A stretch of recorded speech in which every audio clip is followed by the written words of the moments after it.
Dear viewer, I hope this finds you well, in good spirit and having a good day.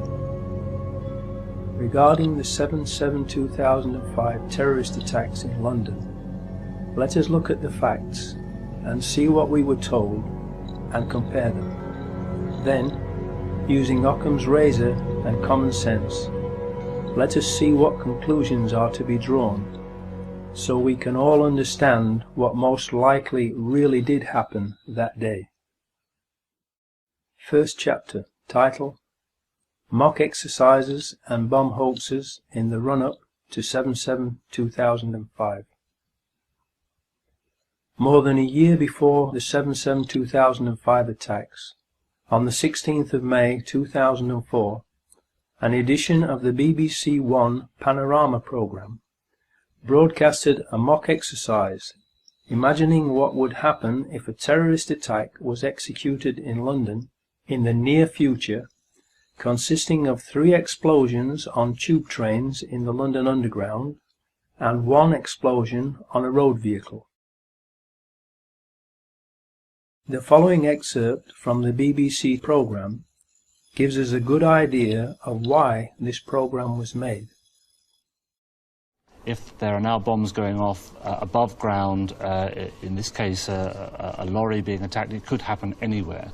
So the potential for mass panic across not just the capital but the whole country is very much with us. I think therefore we need to look at more serious measures. We do have reserve powers in effect to take over the BBC if we were to wish to, and to get them to broadcast whatever we wanted them to broadcast. Those powers are there in the Broadcasting Act. My advice to the Prime Minister would be not to use those, but I think we should be talking to the broadcasters about having the Prime Minister on the air very quickly. You wouldn't disagree with that, Michael, at all? No, I entirely agree that the Prime Minister should be out there, and we shouldn't be using the powers to bring in the BBC, but we should certainly be talking to the broadcasters about the way in which the coverage is going to be organised. Please note well that he said the coverage is going to be organised.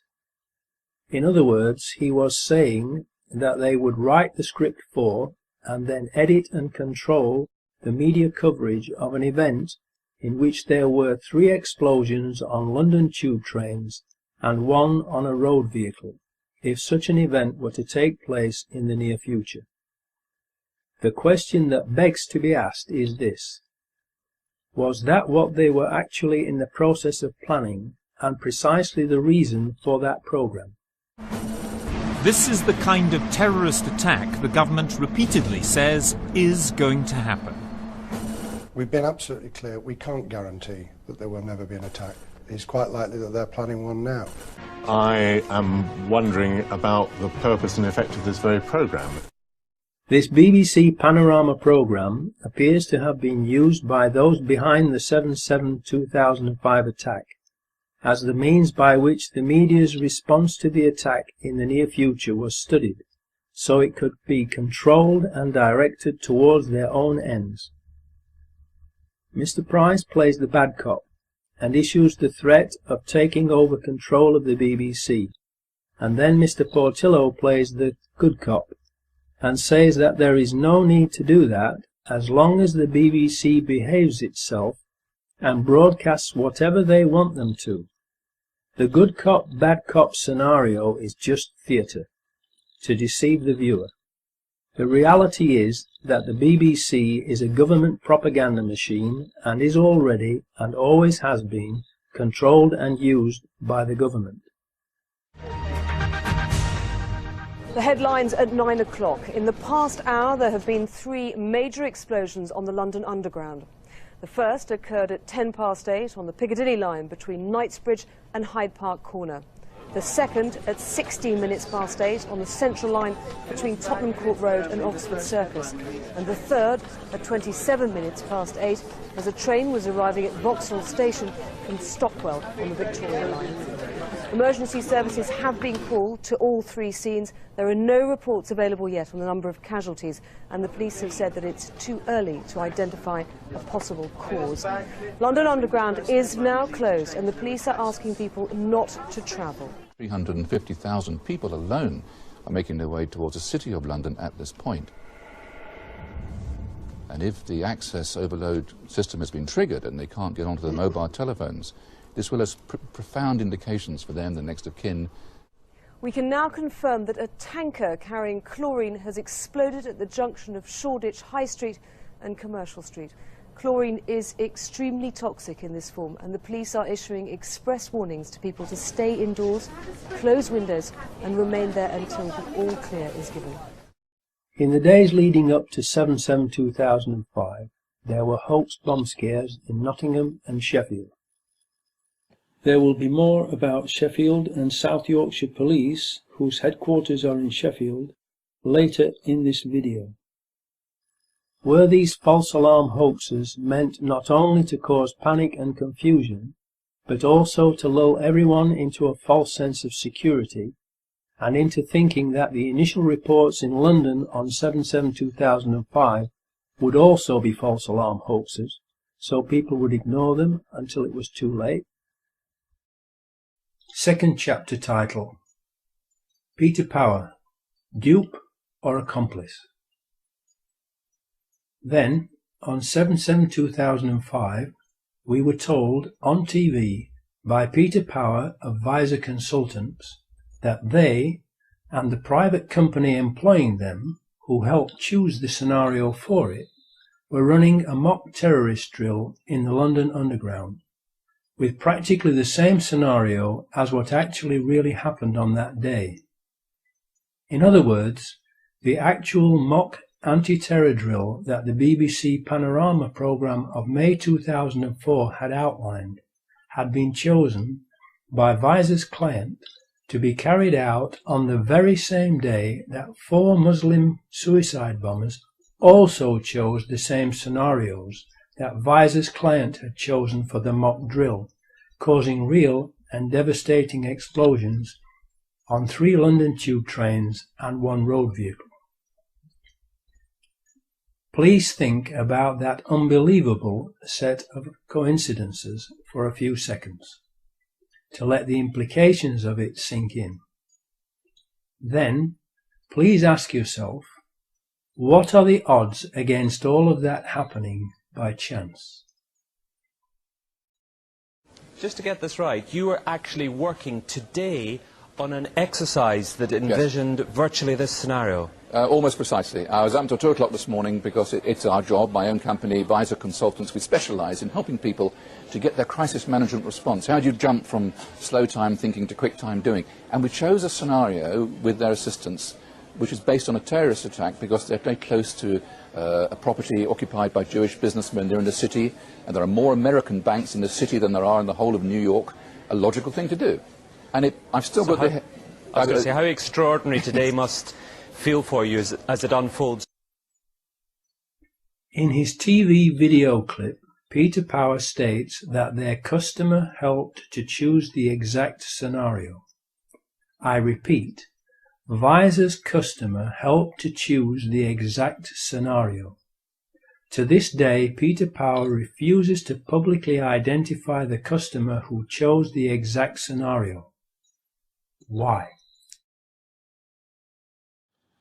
Since then, he has claimed that it was for London-based information giant Reed Elsevier, which interestingly has links to the arms trade, the military-industrial complex, and Defence Systems and Equipment International.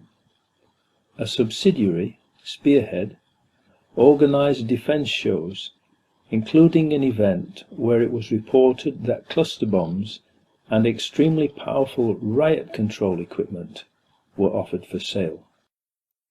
Reed Elsevier's European head office is in Amsterdam, and so is the Israeli security company ICTS. I said Peter Power claimed that the company was Reed Elsevier because it doesn't make sense. Why would a publishing company want to run an exercise involving blowing up tube trains? How could that affect a publishing business? Why would a publishing company need to go from slow time thinking to quick time doing just because some tube trains had blown up? It smells fishy and unreal. I, for one, along with many others, Do not believe or trust him.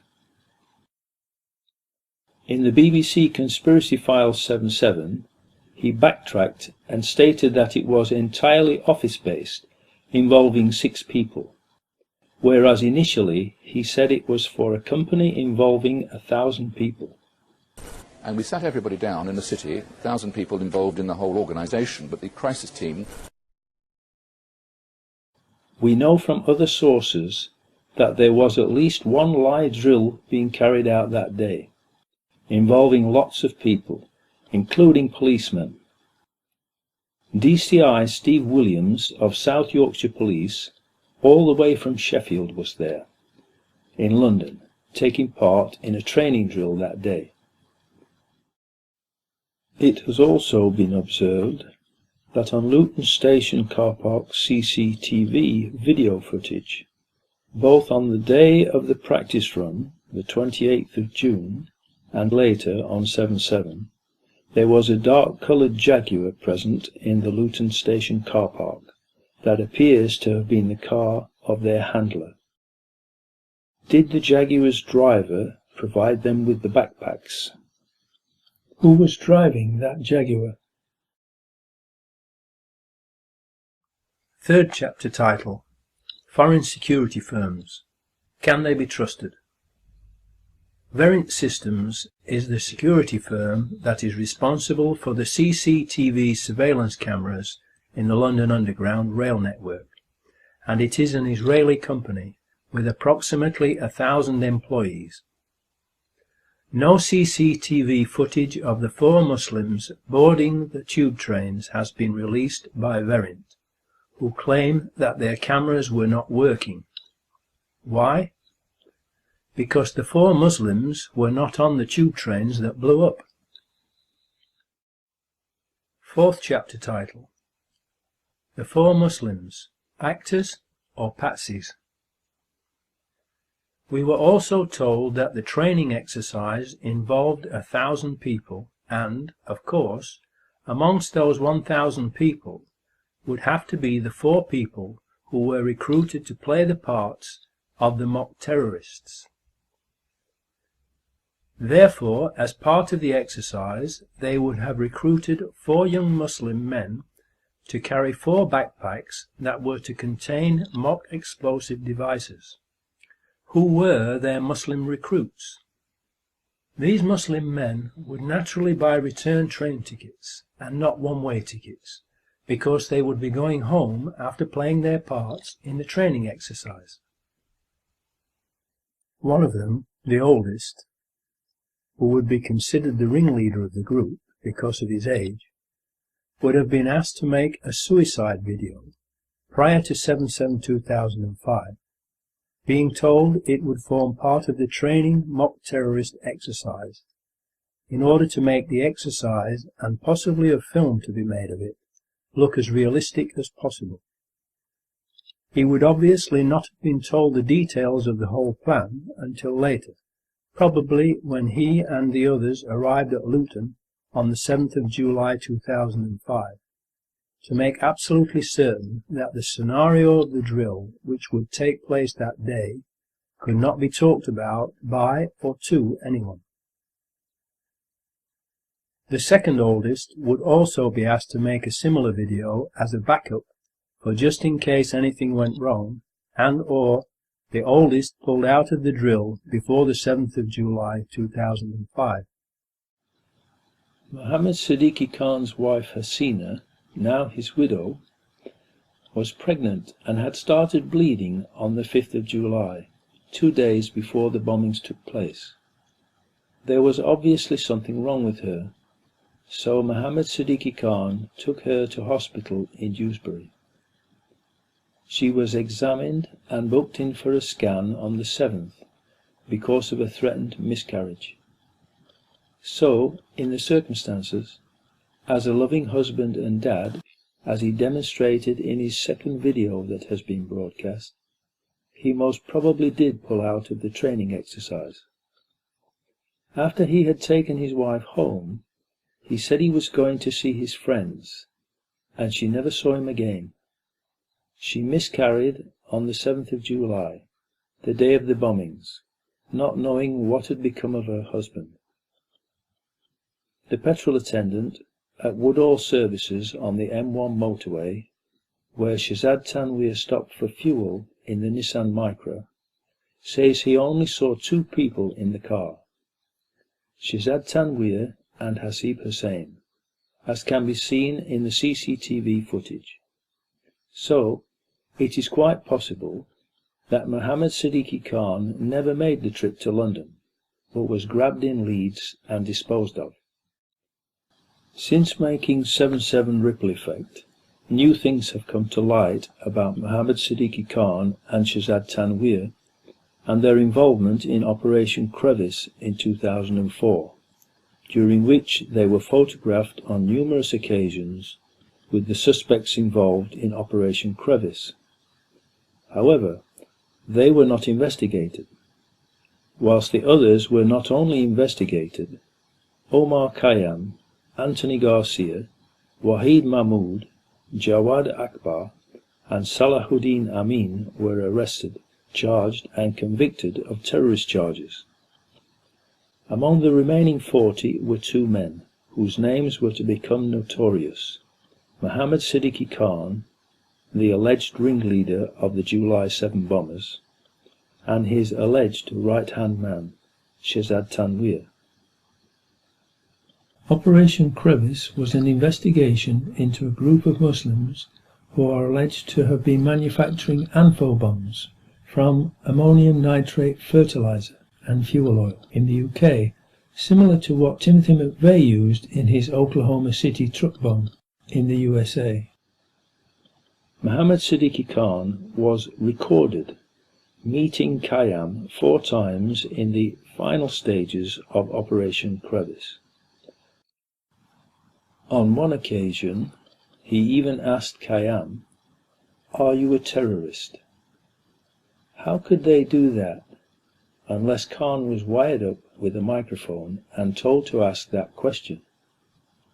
Who would ask that question if not told to do so, so that the answer could be recorded and used in evidence? Shazad Tanweer also met Khayyam around this time. Operation Crevice wound up in the spring of 2004, just around the time that the BBC Panorama programme, London Under Attack, was being made and broadcast in May. I and others, including Charles Shoebridge, who is a well-known security expert, have suspected for quite some time that Mohammed Siddiqui Khan, codenamed Ibrahim, according to Mohammed Junaid Babar, and Shazad Tanweer were in fact MI5 assets, and this Operation Crevice evidence is further indication that they were indeed working for MI5. Charles Shoebridge is a writer, broadcaster and independent authority on issues of security, intelligence, terrorism and crime. A graduate of history and politics and of the Royal Military Academy Sandhurst, he served for almost 2 decades until 2000 in diverse frontline policing and military roles, specializing in counter-terrorism and intelligence operations. Prior to his service at Scotland Yard and elsewhere with the Metropolitan Police, he also worked in counter-terrorism as a commissioned officer in the British Army. He has made numerous TV, radio and newspaper contributions, including as one of the host presenters of the critically acclaimed TV series Crisis Command. Well, with me now in the studio, Charles Shoebridge, former anti-terrorist intelligence officer with the police here in London. Is this a big miss by the authorities? Well, I think we've already established, actually, in the panoply of information that's emerged since the 7th of July attacks that suggests that certainly Khan and certainly Tanweer were known to the security services to varying degrees. That has emerged already, but there's no question that this new information, which I think sounds credible, certainly it's the sort of information that is given to police quite regularly about the activities of Islamic extremists and others of terrorist interest, should have added to that picture. And so once again, we're talking about the intelligence game, if you like, of a jigsaw, in effect, putting together all these disparate elements of information to come up with a profile of a person and assess the risk from that person correctly. That isn't what happened in this case. Yeah, because we've got what this man says he did, and there's new information just this week from the United States saying that the US tipped off the British authorities about Mohammed Siddiqui Khan anyway, and then there was the original sort of admission, which came quite late, from the security services here, that they were aware of him and that they'd been following him tangential to another investigation. I mean, it does all mount up, it seems, over time, that there was more and more information there. No, that's right, and I don't think, again, that's a surprise to people who actually worked in the industry, if you like, of intelligence. It was always going to be highly improbable that somebody comes straight out as what the media was calling a clean skin and suddenly becomes a suicide bomber. Well, the media led on by briefings from the authorities. I think that's absolutely right, and there was a good reason for that, I'm sure, which was, from their perspective anyway, which was, of course, if these are clean skins, how can we blame the security services for not having been on their trail? As it's turned out, as I think was predictable and predicted, this has turned out to be not the case. Really, the level of information that was coming in about Khan, particularly if these American reports especially, which now seem to be being backed up by the actual American authorities, not just appearing in an author's book, that they tipped off the British about the specifics of Khan. And this was quite a serious plot in the United States that we were talking about, an attempt to blow up synagogues and so on. The amount of information coming in and the quality of information coming in, the fact that that has been so consistently overlooked, it would appear, by the Security Service MI5, to me suggests really only one of two options. Either A, we've got a level of incompetence that would be unusual even for the security service, but B, possibly, and this is a possibility, that this man Khan may even have been working as an informant for the security service. It's difficult otherwise to see how it can be that they've so covered his tracks in the interim. Interesting. Thank you very much.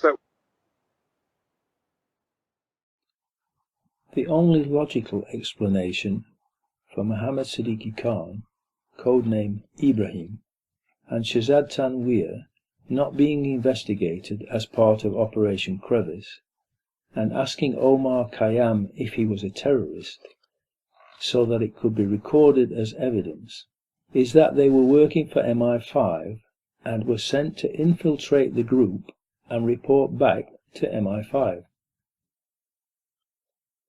This would give another possible explanation for the origins of the so-called suicide videos of Mohammed Siddiqui Khan and Shahzad Tanweer, who are reported to have frequently made visits to Pakistan to allegedly visit terrorist training camps. How did Mohammed Siddiqui Khan do that on a schoolteacher's pay? The most likely explanation now is that they were asked to make those videos by MI5 to give themselves some credibility with extremist Muslims and the terrorist training camps, so that they could more easily infiltrate them for MI5 and MI6, who would be financing them and their trips abroad. The same videos could then have been edited and used by the authorities after the 7/7 attacks to try to frame them. People in Beeston who knew them said that they looked younger in those videos than they looked in 2005, and that they did not talk like that, and the movement of their lips did not synchronize with what they were supposedly saying in the videos. Survivors and family members of the deceased have quite rightfully asked why MI5 did not arrest Mohammed Siddiqui Khan and Shahzad Tanweer as part of Operation Crevice, and thus prevent the 7/7 attacks from happening and save everyone who was affected by 7/7 from being murdered, maimed, injured, bereaved, or traumatized.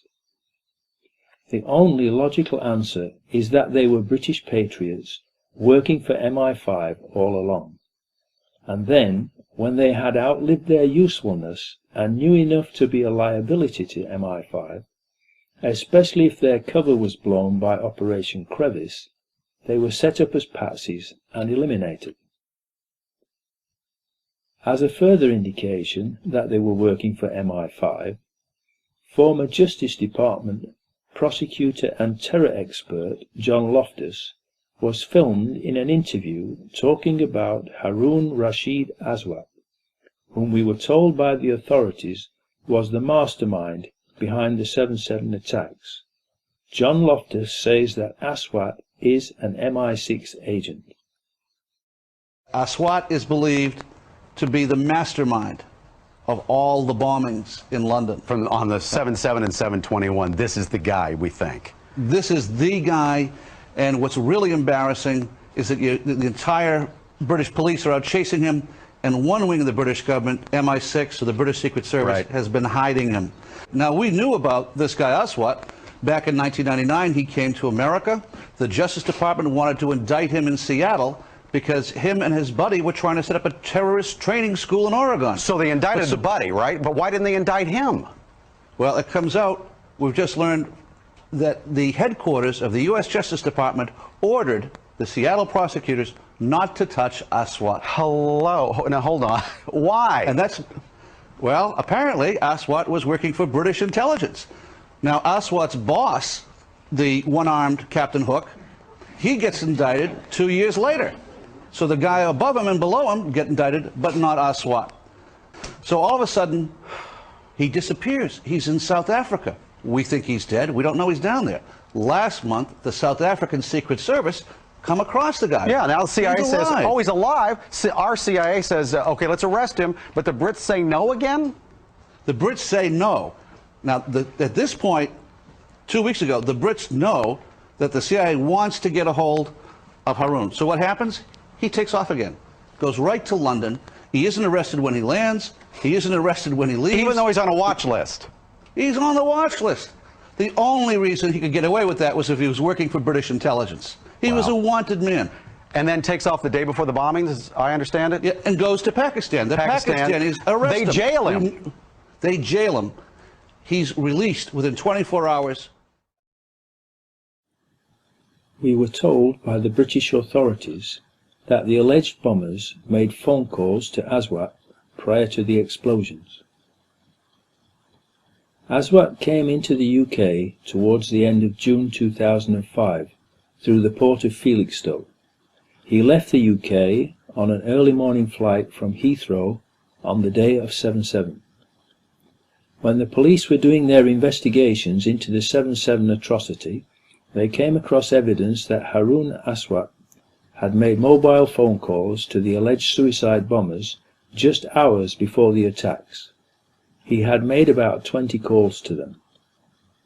With the suspicious travel movements by Harun, and along with the many mobile phone calls he allegedly made, he was designated as prime suspect and mastermind of the 7/7.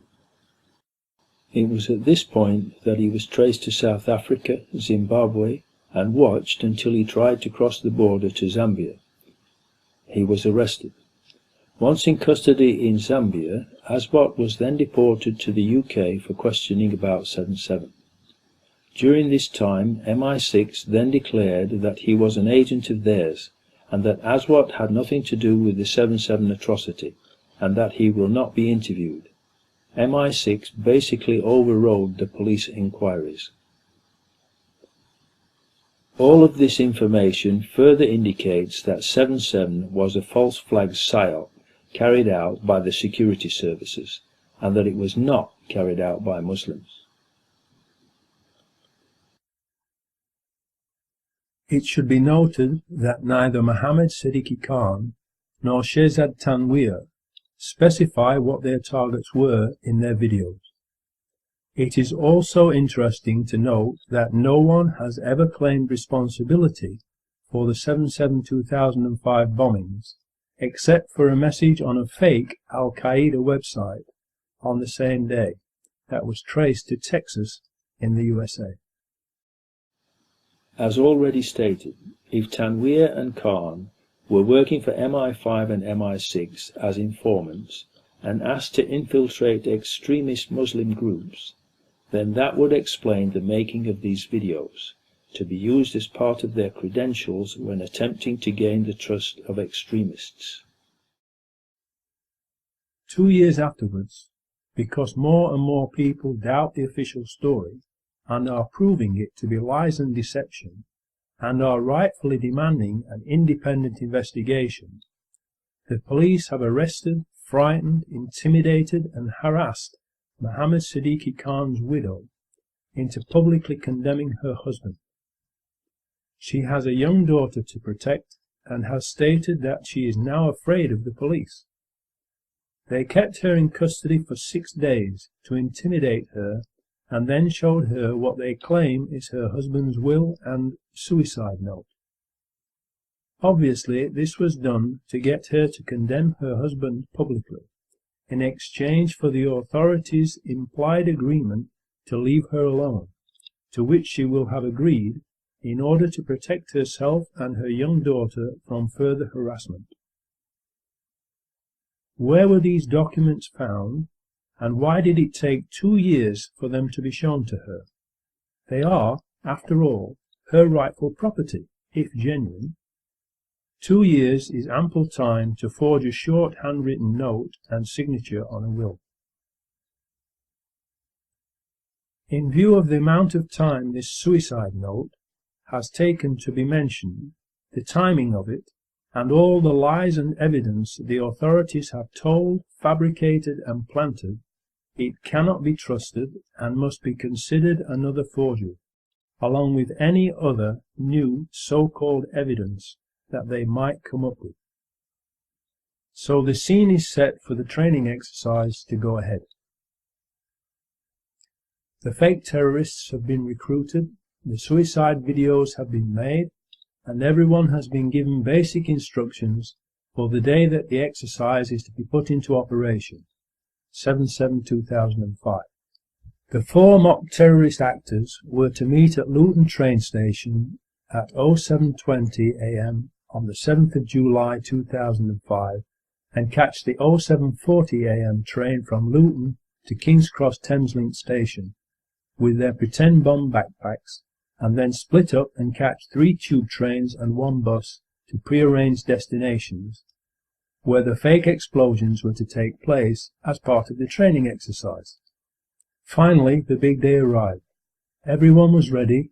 Everyone was either already where he was meant to be or was heading there.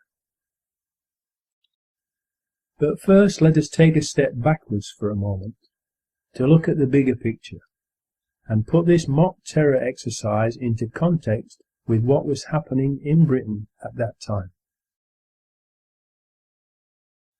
Tony Blair was in big trouble because he had just been sent a very clear message from the British nation via the May 2005 general election, in which he was almost voted out of power, that the British people did not want British troops fighting in George Bush's war of terror in the Middle East.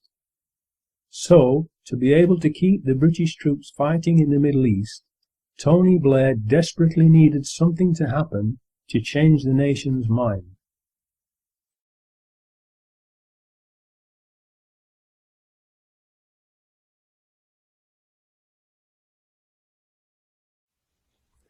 Gleneagles. Tony Blair, George Bush, G8 meeting. Agenda of addressing world poverty forced on them by Live 8 concerts around the world, but not for long. Their lucrative, evil, phony and very unpopular war on terror, which is really a war of terror, will promptly return to the top of the agenda with 4 big bangs. No time for the poor. The rich have lots more money to make and people to murder. Meredith Hughes, the Chief Constable of South Yorkshire Police, based in Sheffield, was also the head of the Association of Chief Police Officers, ACPO, and he was in charge of the policing of the G8 meeting in Gleneagles on the 7th of July 2005 and played a leading role in the national response to the 7th of July 2005 London bombings.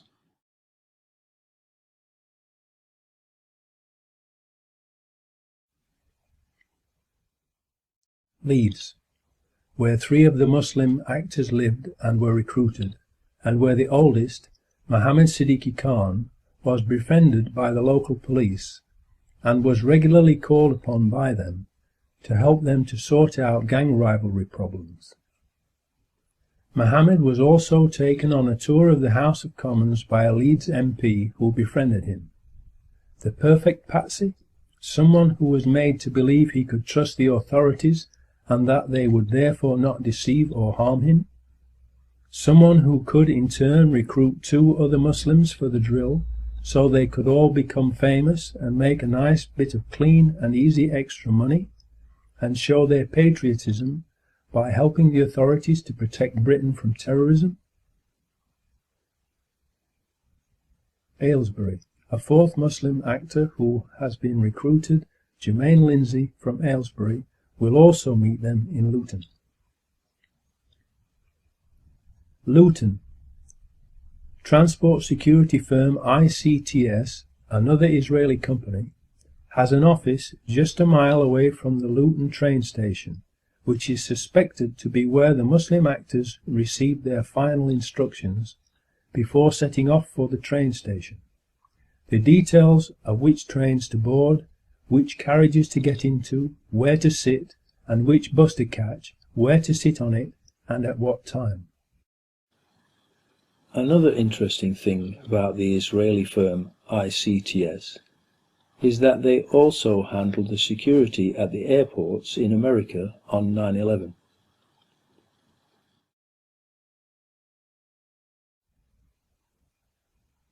London. Commissioner of Police Ian Blair, Rudy Giuliani, Mayor of New York on 9/11, Benjamin Netanyahu, who said 9/11 was good for Israel, Peter Power, and all those taking part in the mock terrorism drill are present in central London, in or around London Underground locations where the explosions take place, and also Tavistock Square. ICTS also have their UK head office in Tavistock Square, right next to where the number 30 bus blew up, but more about that later.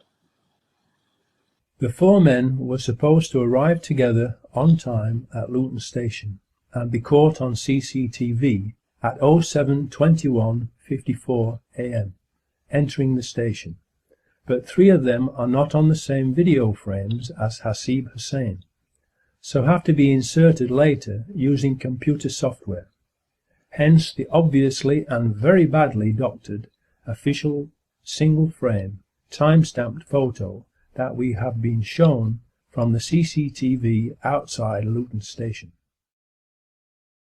They can't show them moving because it has been faked. That's why they show only one single frame still photo. Why did the authorities have to fake this photo? They would have had to fake it because 3 of the actors missed the tube trains that they were supposed to catch and which blew up without them being on board. And so there was no video footage from variant systems of them boarding the 3 tube trains for the authorities to be able to use as false evidence to try to prove to the public that the Muslims were guilty. So they had to doctor and show us the fake photo instead. Hi, this is Flash MP, and this is Flash MP's guide to July 7th CCTV. I'm going to start off with all the things that are wrong with the Luton image, why this is not proof of anything. Certainly it's not a valuable piece of evidence and would not be admissible in court. Probably start with the most glaring things that are wrong with the Luton image. Firstly being Jermaine Lindsay's left leg. There's a lot wrong with this. There's a triangular chunk missing from his left hip, the top of his thigh. It's very unusual and obviously is not normal for a human being, and especially at the angle as well. You can also see the top of his thigh is obstructing or is in front of the bottom of his jacket, and you should get a clearer view there. You see the top line of his thigh clearly is in front of his jacket and is not underneath like you would expect. Also you can see that there's a lot of merging between the plastic bag that he's holding and his right knee. This is generally a very messy area, and it could be because the people who fabricated this image had problems using the original image of Jermaine Lindsay, because this is probably composed of a lot of images that were taken on other days, not on July the 7th. And this is why you probably have the problem with the legs, because Jermaine Lindsay is obviously holding a plastic bag, and they may have only been able to use the upper body part and not being able to use the legs, perhaps because the legs weren't walking in the right direction for this image, or they didn't have the right resolution, or they may have just not looked right and would have looked even more of a hatchet job than this looks. There's a lot of fusion there between his thigh and his right knee, between that and the plastic bag. There's also a sort of another triangular chunk missing at the bottom where his ankle should be, and this again is not normal. It's not a normal characteristic for a human being. Okay, and on to the next anomaly, which is Mohammed Sadiq Khan's lower left arm, or lack of it. Mohammed Sadiq Khan is the man standing behind Jermaine Lindsay in the white hat. Doesn't appear to have a lower left arm in this image. Some people have said that his arms folded across his stomach, or is somehow bent behind Jermaine Lindsay. But as you can see in both those close-up images, there's no elbow that's visible. And if you look behind, you'll see the glass wall where the reflection should be. Whether that's an authentic reflection is unknown, probably unlikely because there's no left arm there, so it's unlikely that Mohammed Sadiq Khan was standing there on this day. As you can see, there's a glass wall and it comes down behind, and what you see is Mohammed Sadiq Khan's left arm come down, stopping what is essentially just a straight line. There's no elbow there at all, and what you'll see behind is the glass wall at Luton Station.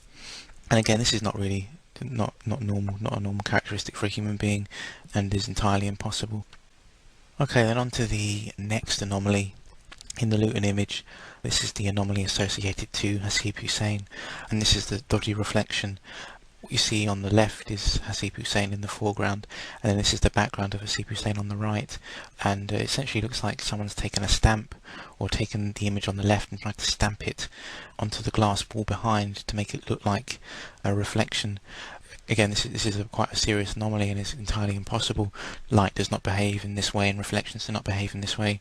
You should see literally a mirror image of the other side of Hasib Hussein's legs, and the right leg should be in front of the left leg in the reflection, like this.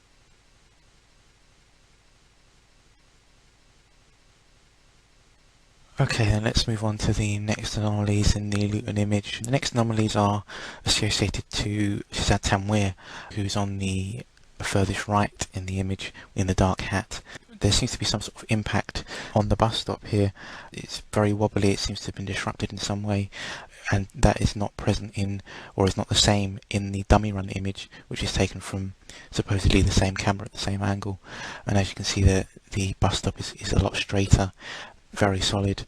It's also important to note in the dummy run image that Mohammed Sadiq Khan is wearing the same hat that he's wearing in the Luton image. Also, it's important to note that in the top right hand corner there's some kind of code, perhaps a kind of time and date code, but that's missing from the other image, supposedly July 7th. Also, this image seems to show less of the bus stop than the other image. The police may not have been complicit in the falsifying of the Luton image, however it is quite unlikely, seeing as it was presented in such a way by the police. Okay, then the next image is of Hasib Hussein. This has been used again, like the Luton image, in a lot of media reports, a lot of mainstream media reports, as proof or as evidence that the men were in London on July 7th and were able to carry out the bombings. But this image is proof of nothing really. It's unknown where this image was taken. There's no time or date code. The other three men should be around him and none of them are visible. This image is really proof of nothing and shouldn't be used in any kind of report, mainstream media or not, to substantiate any claims that these men were responsible for the bombing.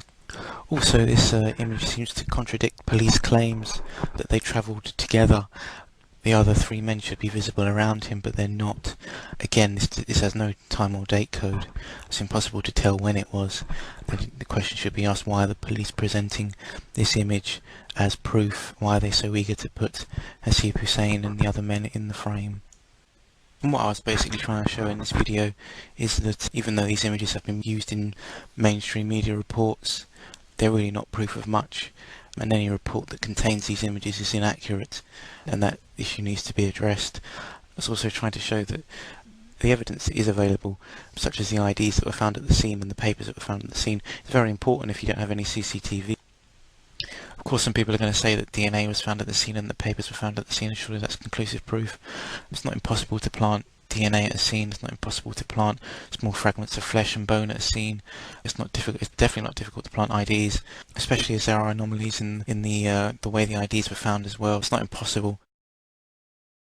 Why do the images of the three on the right look blurred when compared to Hasib Hussein on the left?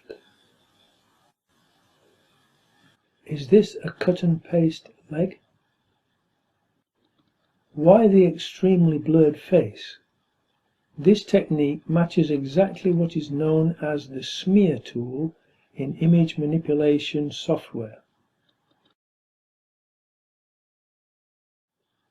Mohammed Siddiqui Khan in the white hat is standing in front of some railings. The top railing partially merges with his face. The middle railing runs behind him, showing that he is in front of it, and the bottom one runs in front of him. How can this be possible? Try doing this yourself while standing straight up with a backpack on. This bar here going through Khan, you've got this bar going through his head, okay, and that bar going through his waist. Now I'll just get down so you can see where Khan's head would be. It goes right through his face like that, okay, in the famous picture you've all seen. The top railing is waist high, approximately 3 feet 6 inches. So Mohammed Siddiqui Khan would have had to have been a dwarf for the railing to be at his head height, and we know he was not a dwarf. Please note the difference in clarity between the trial run pictures on the 28th of June 2005 and the 7th of July 2005. Please note the difference in the shape of the curb in the two photos.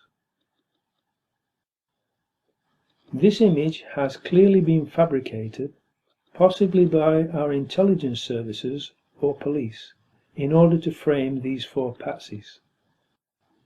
Lots of video experts have analysed this Luton Station photo and all agree that it has been fabricated, which is a criminal offence.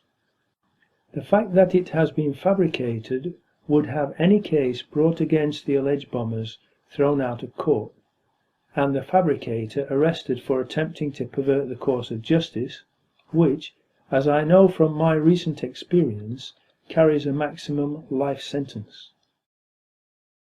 Remember what Michael Portillo said on the May 2004 BBC Panorama programme. The coverage is going to be organised.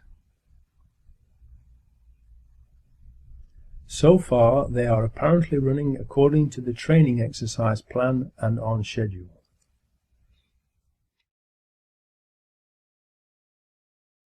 Fifth chapter title, The Ghost Trains.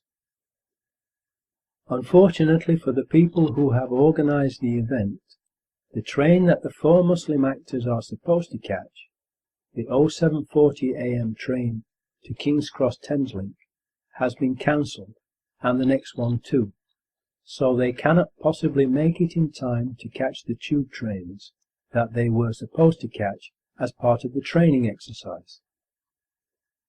The best laid plans of mice and men often go awry, as the hand of God interferes. In spite of official confirmation that the 0740 AM train was cancelled and the next one too, the Home Office report still contains the lie that the non-existent 0740 AM train was the one that the four Muslims caught. The authorities have to keep lying about it in order to continue to try to make the public believe that 3 of the 4 Muslim men who boarded a train from Luton to King's Cross arrived in time to catch the 3 tube trains that blew up. In doing so, the authorities make it perfectly clear that the truth of what happened that day is of no importance to them. It is obvious from their actions that the only thing that is important to the authorities is to make us believe what they had already planned to make us believe, even when the facts prove it to be a lie. They even claim to have witnesses on the non-existent train, who they say saw the alleged bombers on the non-existent train. Since then, the government has changed its story, claiming that they caught an earlier train and that they have witnesses who also saw them on the earlier train. Really? It is not possible for them to have caught the earlier train, because the CCTV footage times makes it impossible for them to have caught it. If they were really carrying homemade, very volatile explosives in their heavy backpacks, they most certainly would not have been able to risk running to catch a train.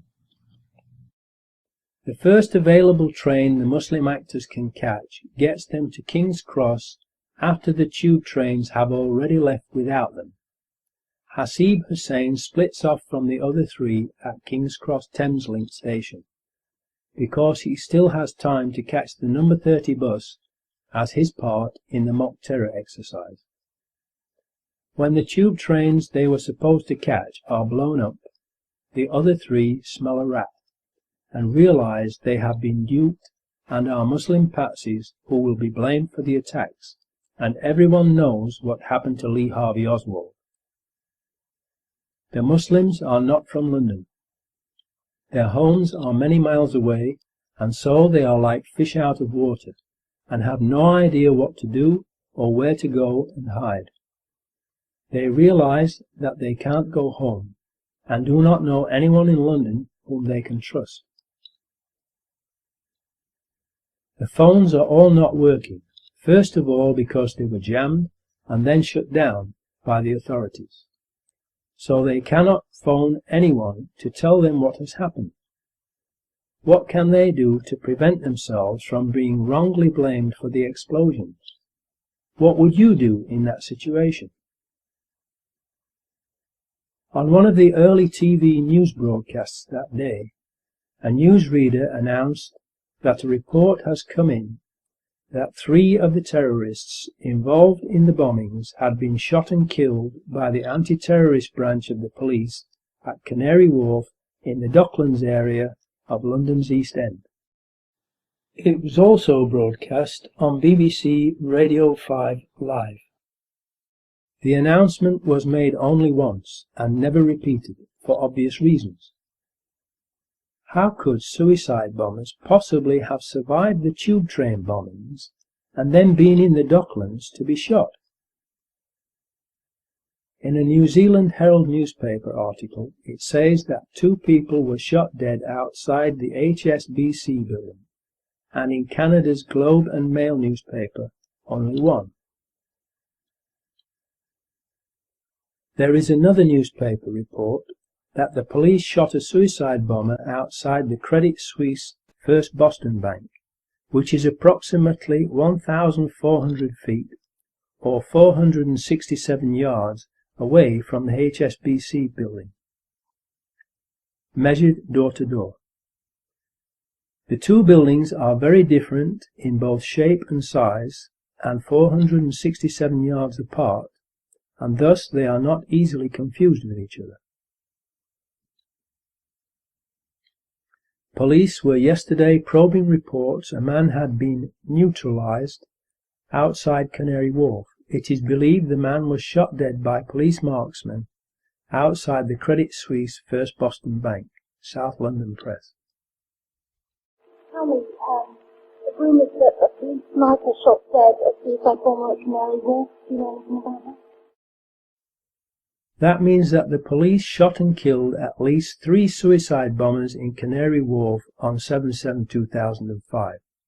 How could suicide bombers, who were supposed to have blown themselves up on the 3 tube trains, have survived and been shot dead at Canary Wharf? If we have at least 3 of the 4 suicide bombers shot dead at Canary Wharf, and we know they weren't on the tube trains that blew up, because the 07:40 AM train from Luton to King's Cross was cancelled that day, then we have overwhelming proof that they did not blow the tube trains up. and that the blowing up of the 3 tube trains was an inside job. At the Canary Wharf Docklands site there are media companies for the Muslim patsies to have told their story to and cleared their names if they could, and 2 possible escape routes: via air from the nearby London City Airport that has flights to 34 destinations in the UK and Europe, and, if they couldn't fly out, there was the possibility of getting a boat across the Channel to France. 6th chapter title: The number 30 bus. The 4th Muslim backpacker, Hasib Hussain, who has been blamed for the number 30 bus bombing, is reported to have been seen wandering around London, going into McDonald's and eating a beef burger. He is reported to have tried unsuccessfully to contact the other 3 by phone on Euston Road outside King's Cross at 08:55 AM, but the phones were not working because they were first of all jammed and then shut down by the authorities. If these young men were truly suicide bombers who were supposed to have blown themselves up, why would he be trying to phone dead people? However, if they were merely actors playing the part of mock terrorists in a training drill, then trying to phone them would make more sense. What happened to him? He was the youngest of the 4, only 18 years old, and described, by those who knew him, as a gentle giant. Therefore he was possibly the least worldly wise, and he was also on his own in a strange city and a long way from home. He might not have realized he was in danger of being framed as a patsy, believed all the chaos around that part of London was just part of the mock terrorism exercise that he was part of, and so just continued with his assigned role, which was to board a certain double-decker bus at an appointed time and sit at the back of the top deck. A double-decker upon which a large advertisement for a play had been placed on one side, reading, "Outright Terror, Bold and Brilliant." Please think about that sign on the side of the bus, and the sick minds of the people who planned the attacks. Now this is where it gets weird, because we are told that Hasib Hussain started from King's Cross Thameslink station, and was seen on a number 91 bus travelling west along Euston Road to Euston Station, where he caught the number 30 bus that would have then travelled east, back along Euston Road, retracing his steps, back to where he started from at King's Cross, if it had not been diverted into Tavistock Square. Why would someone carrying a large, heavy backpack do that, unless he was following a script, written by someone who knew in advance that that particular number 30 bus, registration LX03BUF, would be diverted into Tavistock Square, and that Hasib Hussain would therefore not be able to get on it at King's Cross Thameslink, which is where he had arrived at on the train from Luton? Only someone who is a stranger to London would do that without asking why, because it is a totally illogical thing to do for someone who knows London and knows that the number 30 bus goes past King's Cross Thameslink station, so that they could have caught it there instead. It would have been a complete waste of time, energy, money, and an unnecessary risk to take, and thus a totally illogical thing for a real terrorist to do. It now gets unbelievably weird, because the number 91 bus that Hasib Hussain is reported to have taken from King's Cross along Euston Road to Euston Station, to board the number 30 bus, registration LX03BUF, that got diverted into Tavistock Square actually goes to Tavistock Square. So, if he wanted to get to Tavistock Square, he could just have stayed on the number 91 bus and been sure of getting directly to Tavistock Square. The number 91 bus route goes from King's Cross to Tavistock Square.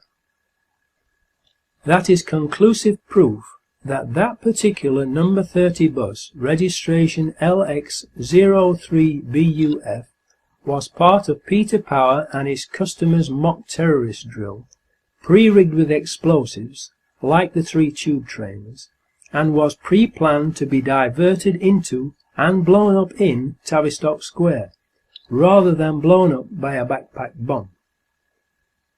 Whoever planned this obviously planned to kill Hasib Hussein with that bus explosion, so he could not tell anyone what had happened, just as they had planned to kill the other 3 Muslim actors with the explosions on the 3 tube trains.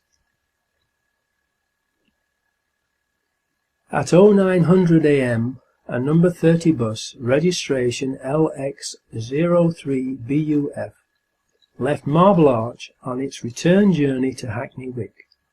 It arrived at Euston bus station at 09:35 AM and was then diverted from its normal route into Tavistock Square and stopped outside the medical offices of the BMA, where it was blown up at 09:47 AM as part of the terrorist exercise gone live. This also fits with the BBC Panorama mock terrorist programme of May 2004, where the explosion of a road vehicle was scheduled to take place after the 3 tube train explosions. The bus bombing in Tavistock Square has the hallmarks of a satanic ritual sacrifice, mimicking the Passover, with blood over the doorposts and lintel, later used in the Beijing Olympics' Sikh ritualistic closing ceremony. Tavistock House is where the infamous Tavistock Institute, that initiated the dark art of mind control and psychological warfare against the British people, was founded. Were they trying to tell us something? Or were they leaving a symbolic signature that only those in the know and few others would understand? Passover, PSYOP, so that any high-ranking Freemasons and Zionists who had not been privy to the plans of the false flag attack beforehand, and who are strategically positioned in places of authority throughout society, would quickly fall into line with their script? Notice the roof comes off the bus and the 13 umbrellas representing the 13 people they claim died on the number 30 bus in Tavistock Square. Having now had the opportunity to actually visit Tavistock Square after being extradited to England, I have found out that the Israeli company ICTS's UK head office is in Tavistock Square, actually in Tavistock House, right in front of where the number 30 bus blew up. In fact, if the explosion on the bus had blown forwards instead of backwards, everything would have literally landed on their doorstep, South Entrance D. So, they had a front row seat from which to watch the explosion, perhaps even to have detonated the explosives from there as well. How fortunate for them that the explosion was at the back of the bus, close enough to watch it without getting hurt by it. The driver of the bus on that day was not the regular driver. Why did the driver stop the bus in that exact spot? Employees at the Stagecoach garage said that on the Saturday before 7/7, a team of people came to service the CCTV system on bus LX03BUF, and that they were not the usual people, and, unlike the usual people, they were unfriendly and wouldn't have anything to do with the garage staff. They also spent more than 20 hours working on it, an unheard of length of time for that job. which would normally take a couple of hours. What were they doing? Rigging the bus with explosives and sabotaging the cameras? There is a photo showing what appears to be an angle grinder cut, as though the bus was cut ready for the roof to blow off. Normally, with a bomb inside a bus, the roof would stay on and just the windows blow out. So, this again is not normal. Another explanation for that cut could be that it was made by a shaped explosive cutter charge. The top of the bus appears to have been very cleanly cut off in an exact straight line. A white van from a demolition company called Kingstar is seen and photographed parked at the side of the bus immediately after the explosion, and a mysterious witness, Richard Jones, gives an account of what he says happened to the bus on camera, which is something that normally would not be allowed by the police unless it was part of a film training exercise. Then, after a spate of very contradictory TV and newspaper interviews, within a very short space of time, that makes sure everyone now believes the explosion was caused by a suicide bomber on the bus, Richard Jones disappears from view. However, and of particular interest, some newspapers, including the UK Sunday Mail on the 10th of July 2005, reported that Richard Jones served an apprenticeship at an explosives factory in Ayrshire. Richard Jones' statements about the suicide bomber are very suspicious for two reasons. First, because they are so inconsistent and contradictory that they are not believable. And second, because criminals usually accuse someone else to divert attention away from themselves. Is that what Richard Jones did? He says that he and 11 other people got off the bus just before it exploded. Were the 12 of them a team, with the other 11 there to cover up what Richard Jones was doing as he planted a bomb? Another strange statement he made to the Sun newspaper, reported in the 8th of July 2005 edition, is that he got off the bus because he had reached his destination. How could he possibly have reached his destination on a bus that had been diverted from its normal route, unless he was part of the mock terrorism exercise team and got off the bus as planned in Tavistock Square after planting a bomb just before it was detonated? Does he work for Kingstar? Kingstar, whose white van was parked next to the bus, is a company that specialises in controlled demolitions, and Richard Jones said he served an apprenticeship at an explosives factory in Ayrshire. Was the Kingstar van there as part of Peter Power and his customers' training mock terrorism drill to supervise the mock explosion that became real? Kingstar took part in the BBC Two hit piece Conspiracy Files 77 and stated that the back of their van was caved in and needed to be repaired. When the explosion happened, the back of the doors got caved in and the roof was dented through, for whatever reason, I'm not sure, but something hit the top of the roof. But if you inspect the photos taken on 7/7, there is no sign of any damage to the van. Even the relatively fragile plastic rear lights are intact, so it appears that their statements cannot be trusted.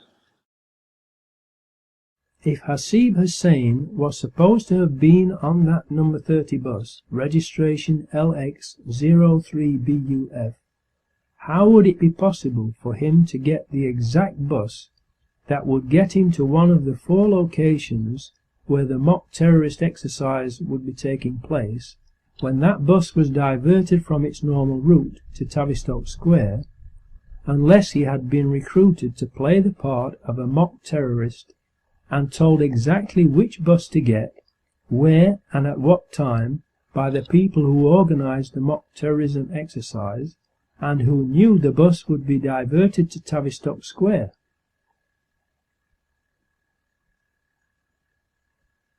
The odds against that happening by coincidence are unbelievable, and thus it is not possible that it was a coincidence.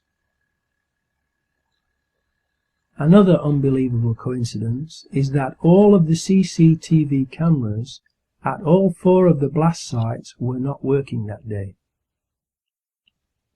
The 4 CCTV cameras on the number 30 bus were, just like the Israeli Variant Systems ones on the Underground, not working, and there are no reliable witnesses who can place Hasib Hussein on the number 30 bus.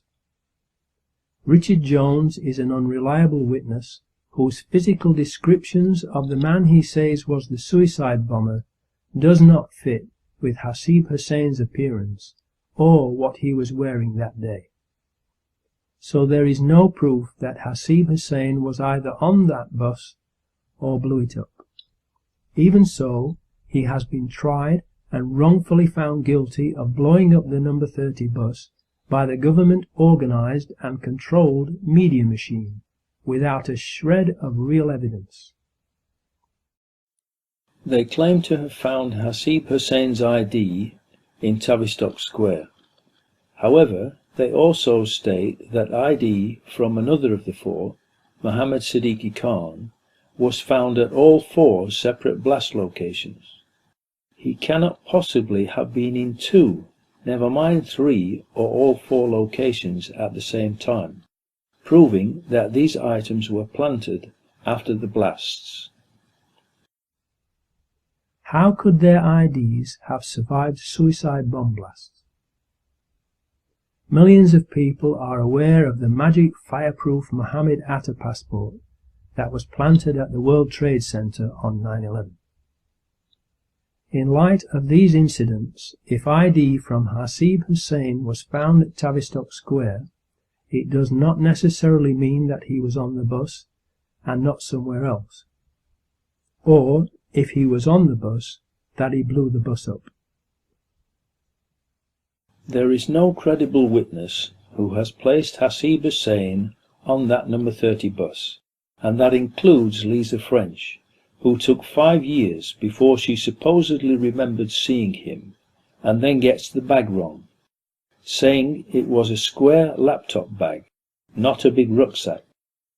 Also, people who were sitting around the seat he is reported to have been sitting in did not see him. Does this look like a laptop bag to you?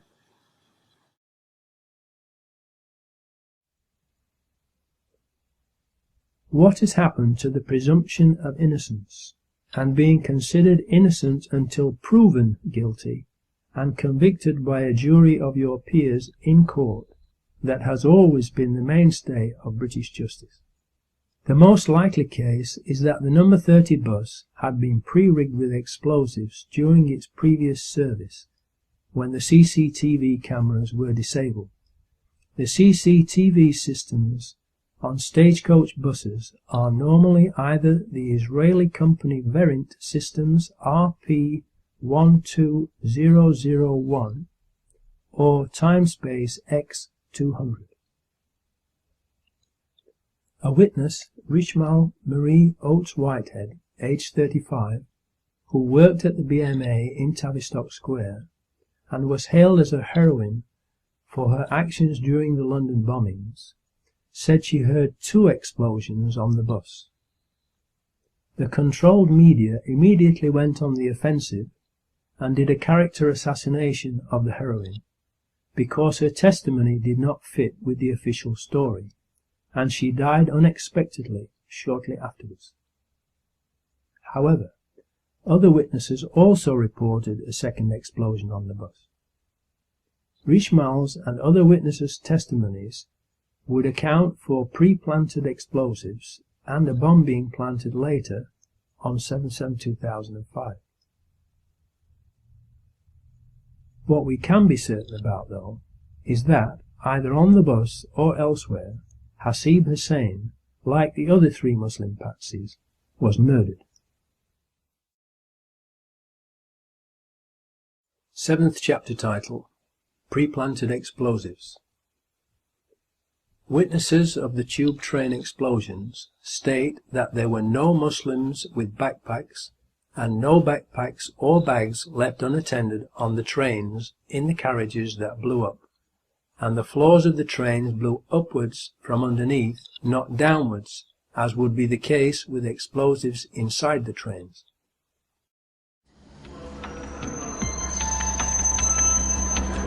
I just got on the train, sat down reading the newspaper about us getting the Olympics in 2012, and I've had quite a good feeling about everything. Sitting on the train, going to my audition.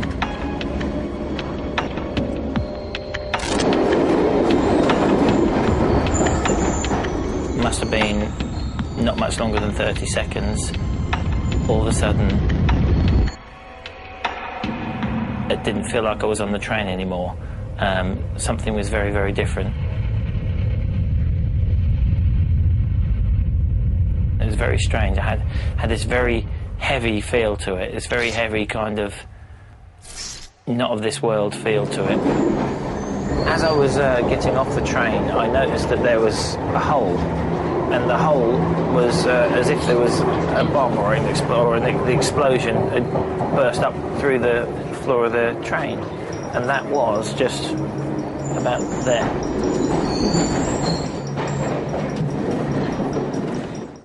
Explosives under the train floors, powerful enough to rupture the carriage floors and bend them upwards, would also lift the carriages up off the rails and derail them, as did happen.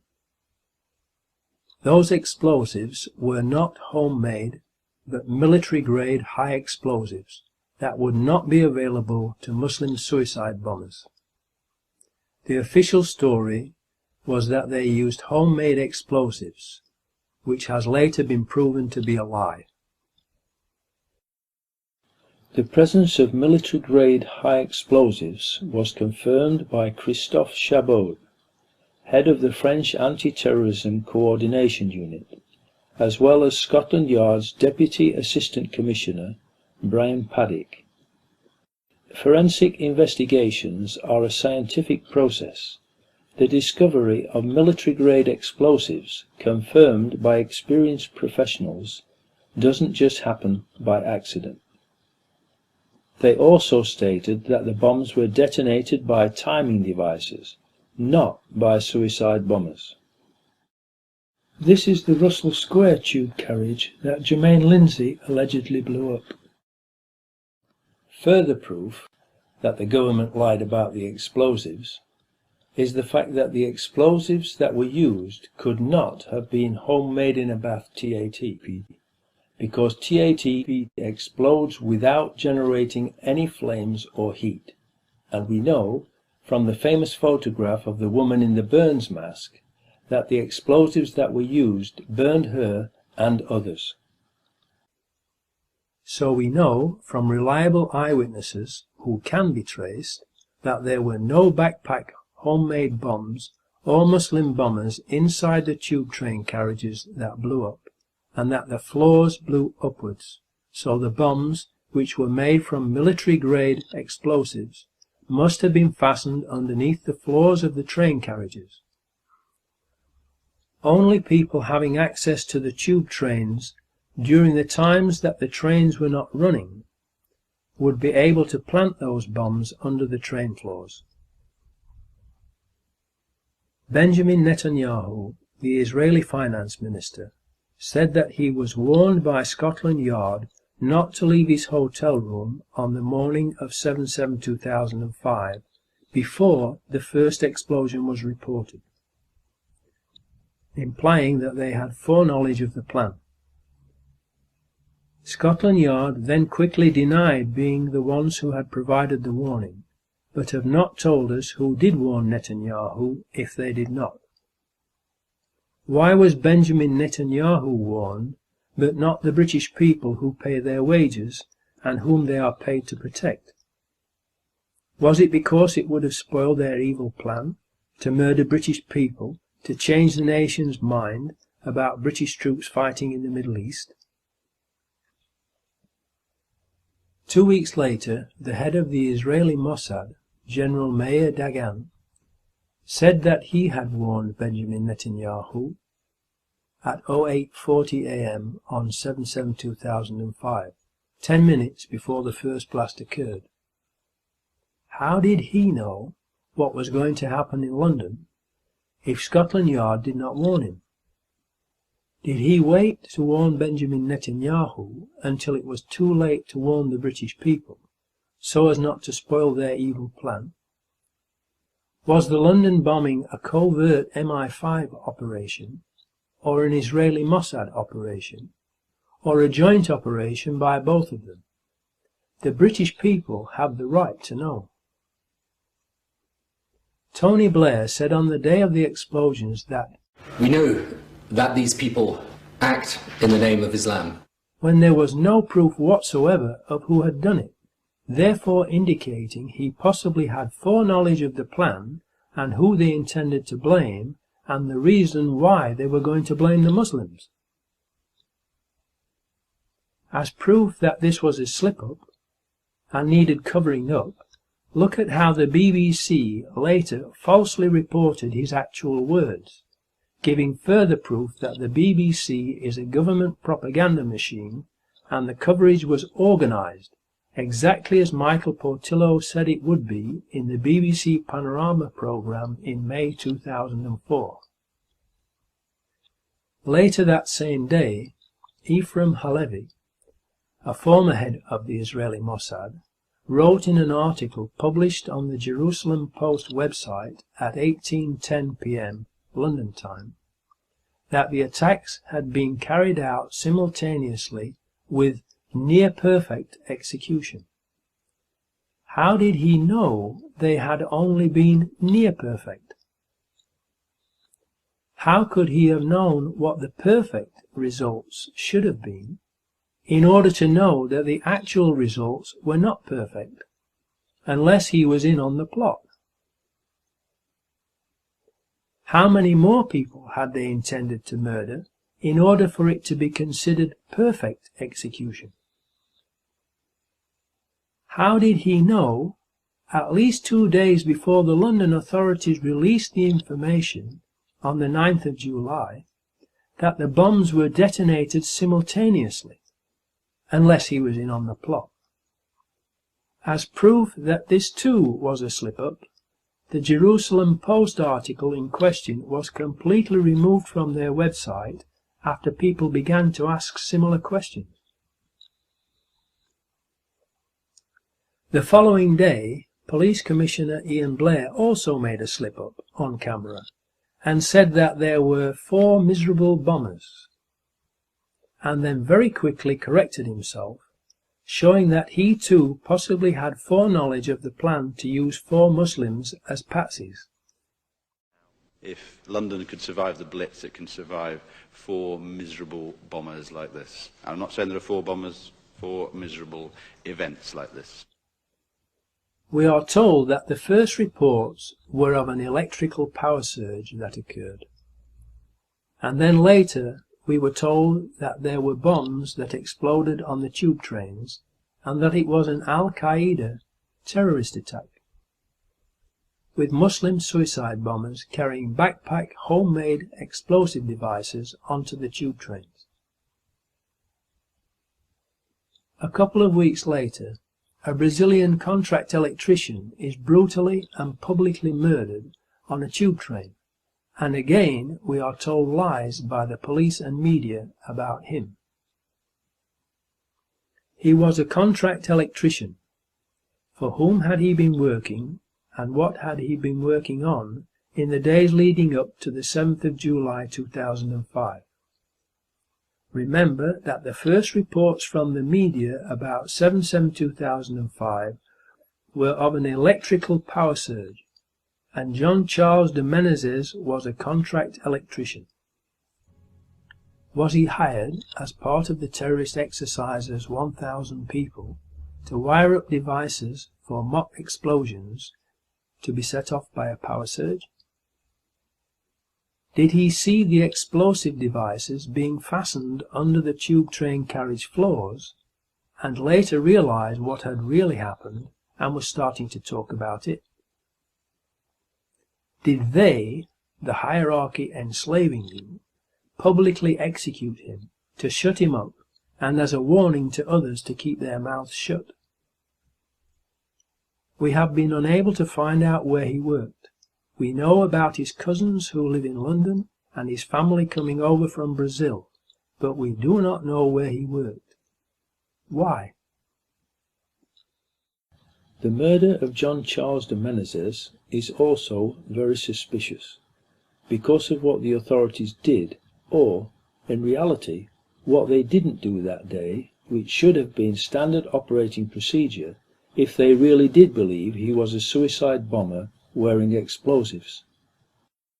If they really believed he was wearing explosives, they would absolutely not have let him get on a bus or a tube train.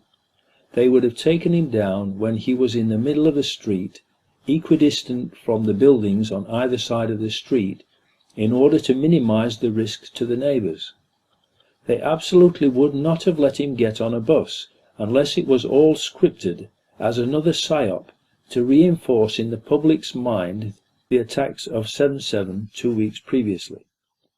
They let him get on a red bus to remind the public of Tavistock Square, and then onto a tube to remind them of the 3 tube bombings and keep the public in a continual state of fear, to make them more easily manipulated and amenable to allowing more anti-terrorist legislation to be passed, to remove even more of their freedom, and more draconian measures to be taken by the police to protect them.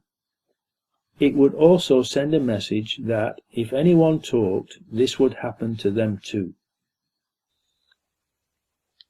Who is the person calling himself Richard Jones and claiming to have been next to the suicide bomber on the bus and a witness to the bus bombing?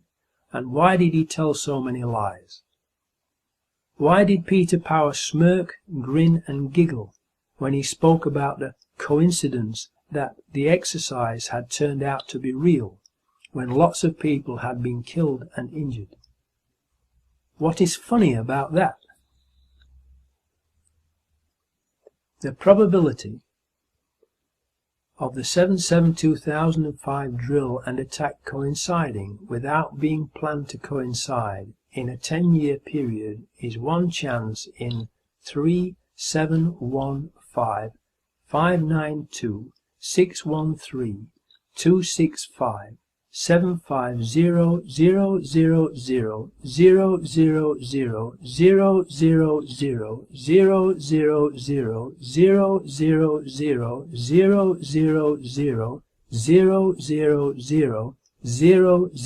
000. I wonder why the media aren't investigating the drill. Why are Peter Power, Verint Systems, Richard Jones, Commissioner Ian Blair, the anti-terrorist branch who shot and murdered these innocent people, the Israeli Mossad, Tony Blair, and the government itself not under investigation for these horrendous crimes? 8th chapter title. Conclusion. The times of the trains and tube trains on that day have been carefully checked. The first train after 0740 am left Luton at 0756 am and arrived at King's Cross Thameslink station at 0842 am. The 3 tube trains that blew up left King's Cross Underground station at 0835 am, the eastbound Circle Line train number 204. 0842 am, the westbound Circle Line train number 216. 0848 am, the Piccadilly Line train south. It was therefore impossible for any of the 4 accused Muslims to have caught the tube trains that blew up. If we have at least 3 of the 4 suicide bombers being shot dead at Canary Wharf, And we know they weren't on the tube trains because the 07:40 AM train from Luton to King's Cross was cancelled that day, and the photo of them outside Luton station at 07:21:54 AM is a fake, and that Hasib Hussain was part of the mock terrorism exercise, then we have overwhelming proof that the 4 accused Muslims were patsies and are innocent, and that it was an inside job, and that, like Lee Harvey Oswald, they too have been murdered to silence them. Whether the bombings were done by MI5, the Israeli Mossad, or both of them and or others has yet to be determined. But the one thing that we can be sure of is that it was not done by 4 young Muslims. The sham inquest, in which there were no autopsies, and which never looked into who carried out the bombings, showed even more holes in the government's official conspiracy theory. It was a complete sham and wasted millions of pounds of your money, from which they all made a fortune. Everything that was revealed in the sham inquest further undermines the official story, and reinforces my findings in the original version of 7/7 Ripple Effect. Absolutely nothing they have said since the film's first release on the 5th of November 2007 has undermined the truth of my film. Everything has confirmed its veracity.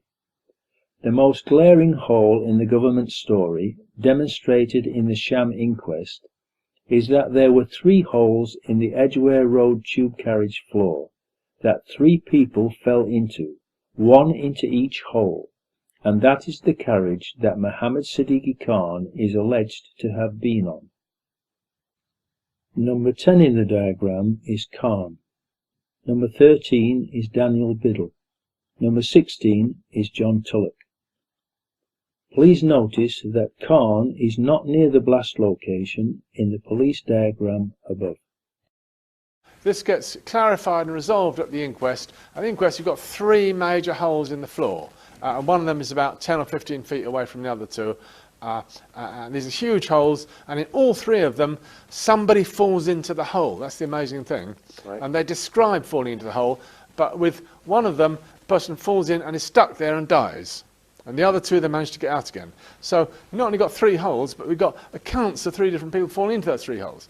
And the position where they put Khan is supposed to be at Edgware Road, is nowhere near any of those holes. He has to be located. He's the one who last week we suggested wasn't even there. He wasn't even there, no, of course. Okay, so he was put on a bunch of 4 seats by himself. They have no one else sitting. No one else sitting around him because they don't want any witnesses to be questioned, saying no, I didn't see Khan, and no, I'm not blown to bits.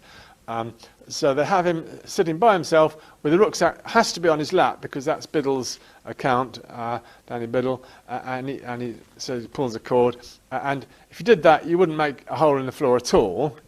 But in any case, the 3 huge holes in the floor are nowhere near Khan. So you wouldn't make 3 holes in the floor? Certainly not. 3 holes in the floor clearly shows a bomb, a blast underneath the train. That's the key thing.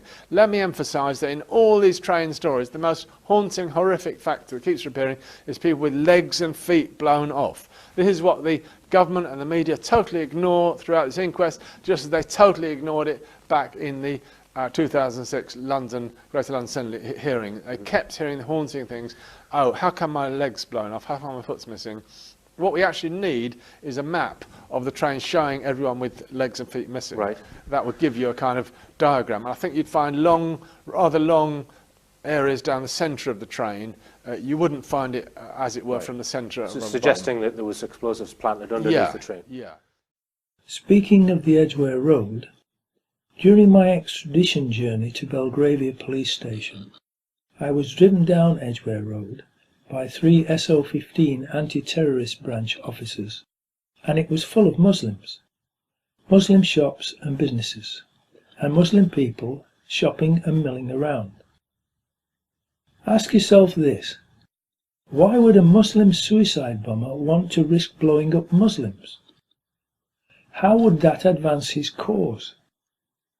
In fact, Why would Muslims want to blow up anyone in London when Londoners had been demonstrating in vast numbers against the war in the Middle East? It would be absolutely counterproductive. Who gained from it? Certainly not Muslims. The military-industrial oil complex, the weapons manufacturers, the oil companies and the Israelis all gained from it. The Muslims did not. Back now to the sham inquest. There were no autopsies. The incredible timing of the De Boer contract for the mortuary needs to be mentioned here in relation to the bombings. Based in Northamptonshire in the UK, the company De Boer had already completed several contracts for the Metropolitan Police. The De Boer team spent months visiting permanent mortuaries and attending meetings with London Resilience to suggest a suitable structure and interior design. 6 months later, on July the 6th, 2005, a document arrived at De Boer's UK headquarters, finalising what had been agreed for a future crisis response. Within 24 hours, the plan was being realised and implemented, with the creation of a temporary mortuary in the grounds of the Honourable Artillery Company near Moorgate Underground Station in central London. Source: London's response to 7/7, David Donegan, Office of the Strategic Health Authorities at an NHS. The following conversation that took place in the Lady in Justice Hallett sham inquest demonstrates how it was clearly a sham and a cover-up because of things like this. Mr. Chowdhury stated, "I have not seen the post-mortem report, but I thought that she was bleeding from somewhere. So, if the post-mortem says that she was not bleeding from anywhere, just had a spinal injury, I will be surprised." He was answered, "Since you ask about the post-mortem, can I simply inform you that, as with all the other casualties of the day, no internal post-mortem was conducted into Gladys Wundoa. So unfortunately, much as we would like the answers to the questions that you've asked, they don't." He then said, I am absolutely sure that she had had internal injury as well as a spinal injury, and I'm absolutely surprised that a post-mortem has not been done through and through." They replied to him, "Well, Mr. Chowdhury, that isn't a matter to concern you." Sorry, we don't need to concern ourselves about that matter. Why were no autopsies done? You can't have a proper inquest without autopsies to find out exactly what killed them. One reason why they would not want an autopsy is because it would disclose what type of explosives were used, and prove the government's elaborate homemade explosives and 18 Alexandra Grove bomb factory story to be a total fabrication and a massive lie.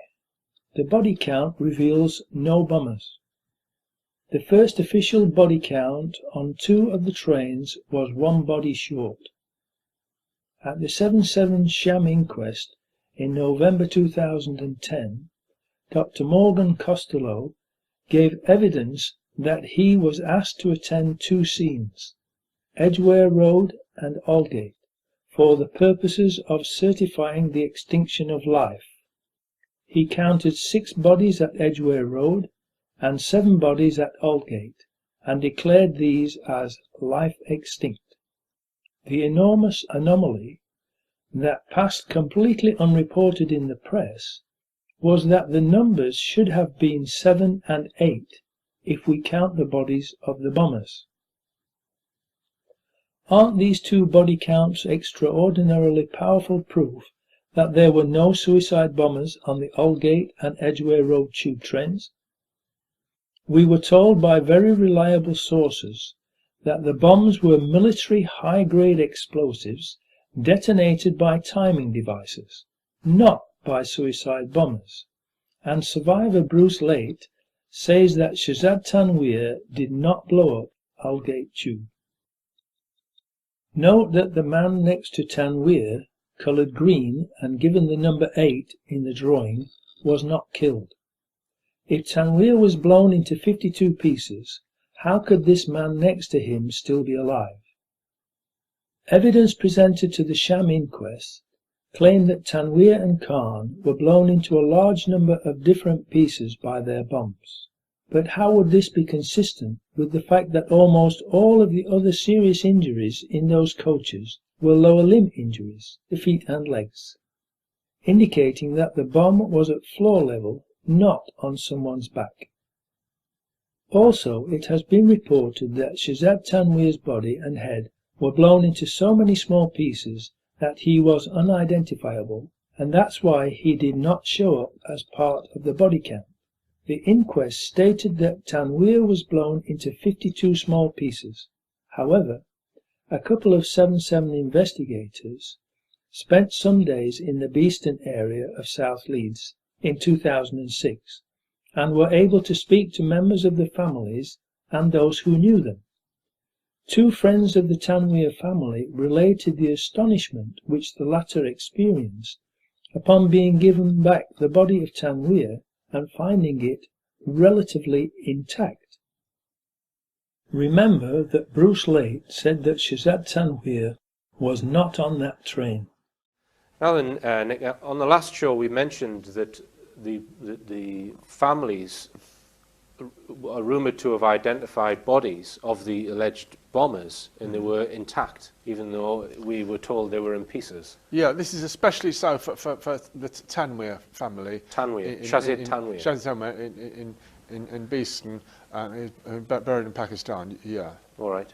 So, and I mean, have we got testimony from his family saying that his body was intact? Afraid not, no, but there's a couple of quite reliable truth investigators who spent a week in Leeds, and they got testimony from friends of the family saying that. And it's on the official Confucian website, and that is a fairly reliable source. All right. I mean, we would really like to be able to meet the families and talk to them and ask them these questions, as you know, Richard. Yes. And it is, unfortunately, very difficult to get to speak to virtually any of the key people in the story. Right. Ninth chapter title, Epilogue. Hopefully, among the security services, there must be at least some decent, honest people who know that the official story is a pack of lies and are troubled by it. Unfortunately, they are all keeping quiet about it.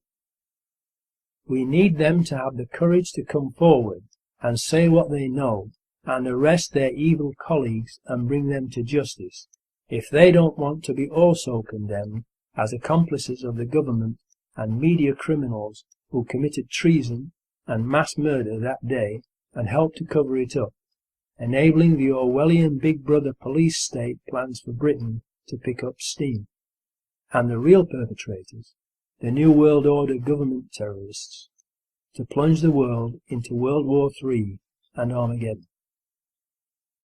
Tony Farrell, who was South Yorkshire Police's principal intelligence analyst for 12 years and a devout Christian, was troubled by the lies and was the first insider to bravely stand up for the truth.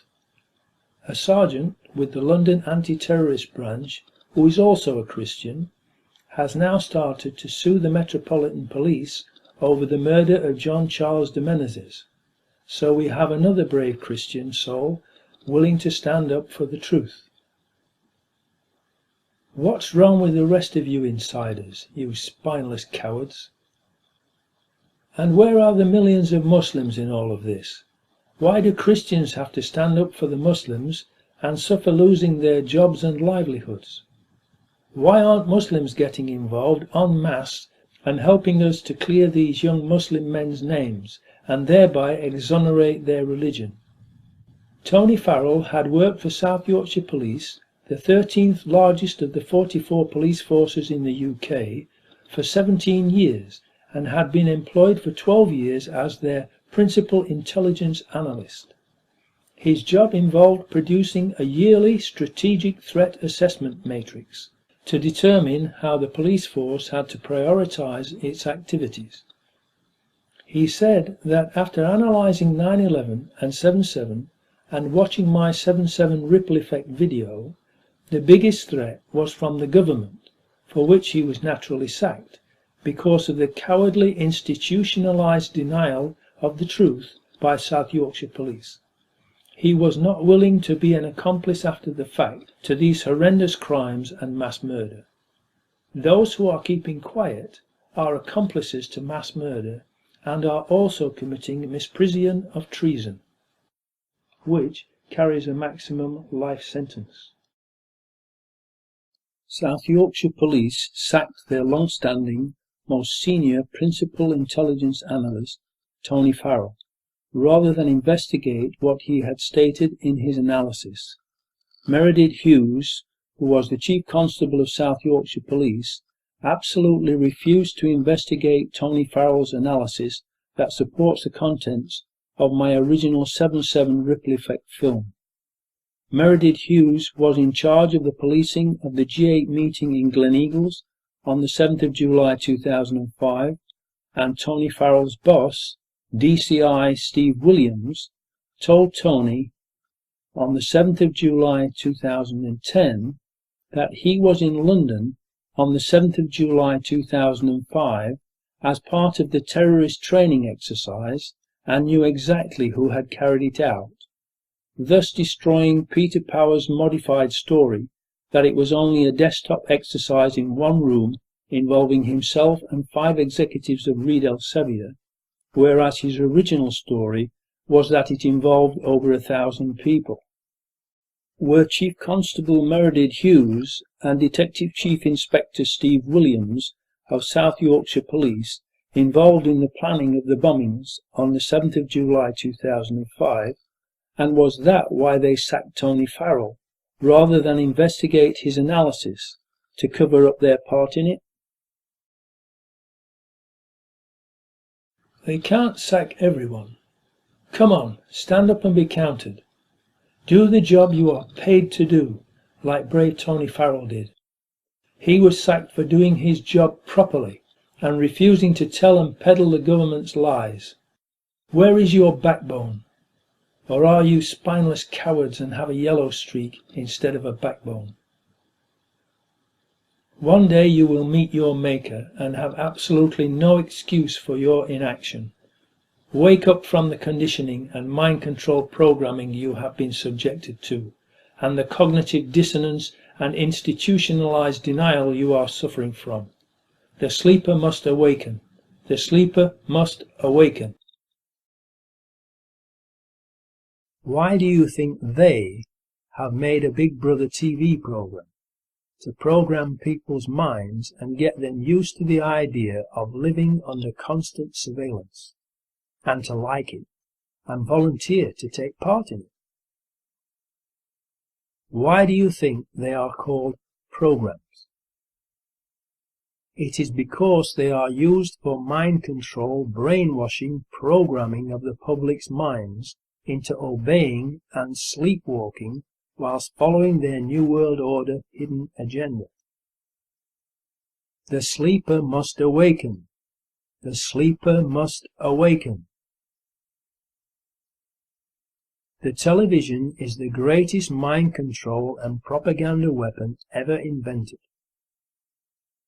Do you think you should be paying for a TV license to fund all their programming of your mind and the lies and propaganda they are broadcasting to deceive, brainwash, control and enslave everyone, including you?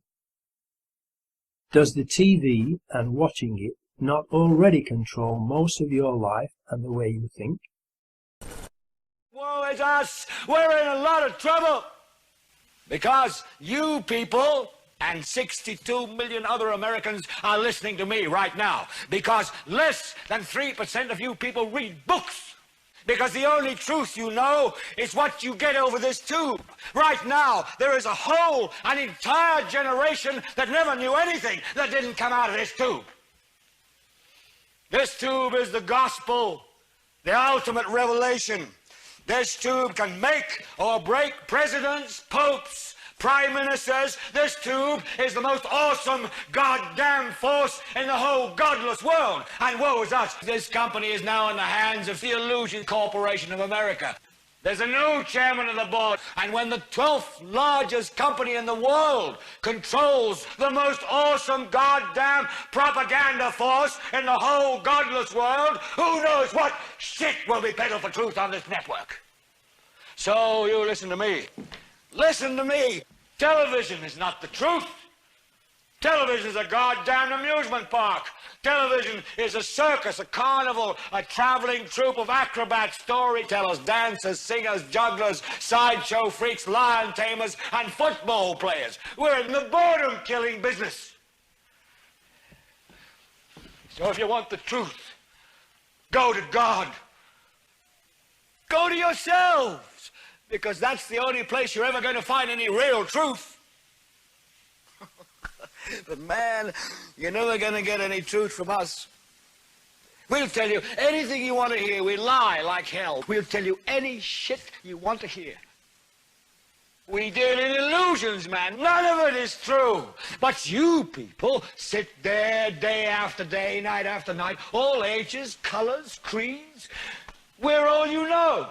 You're beginning to believe the illusions here. You're beginning to think that the tube is reality and that your own lives are unreal. You do whatever the tube tells you. You dress like the tube. You eat like the tube. You raise your children like the tube. You even think like the tube. This is mass madness, you maniacs. In God's name, you people are the real thing. We are the illusion. So turn off your television sets. Turn them off now. Turn them off right now. Turn them off and leave them off. Turn them off!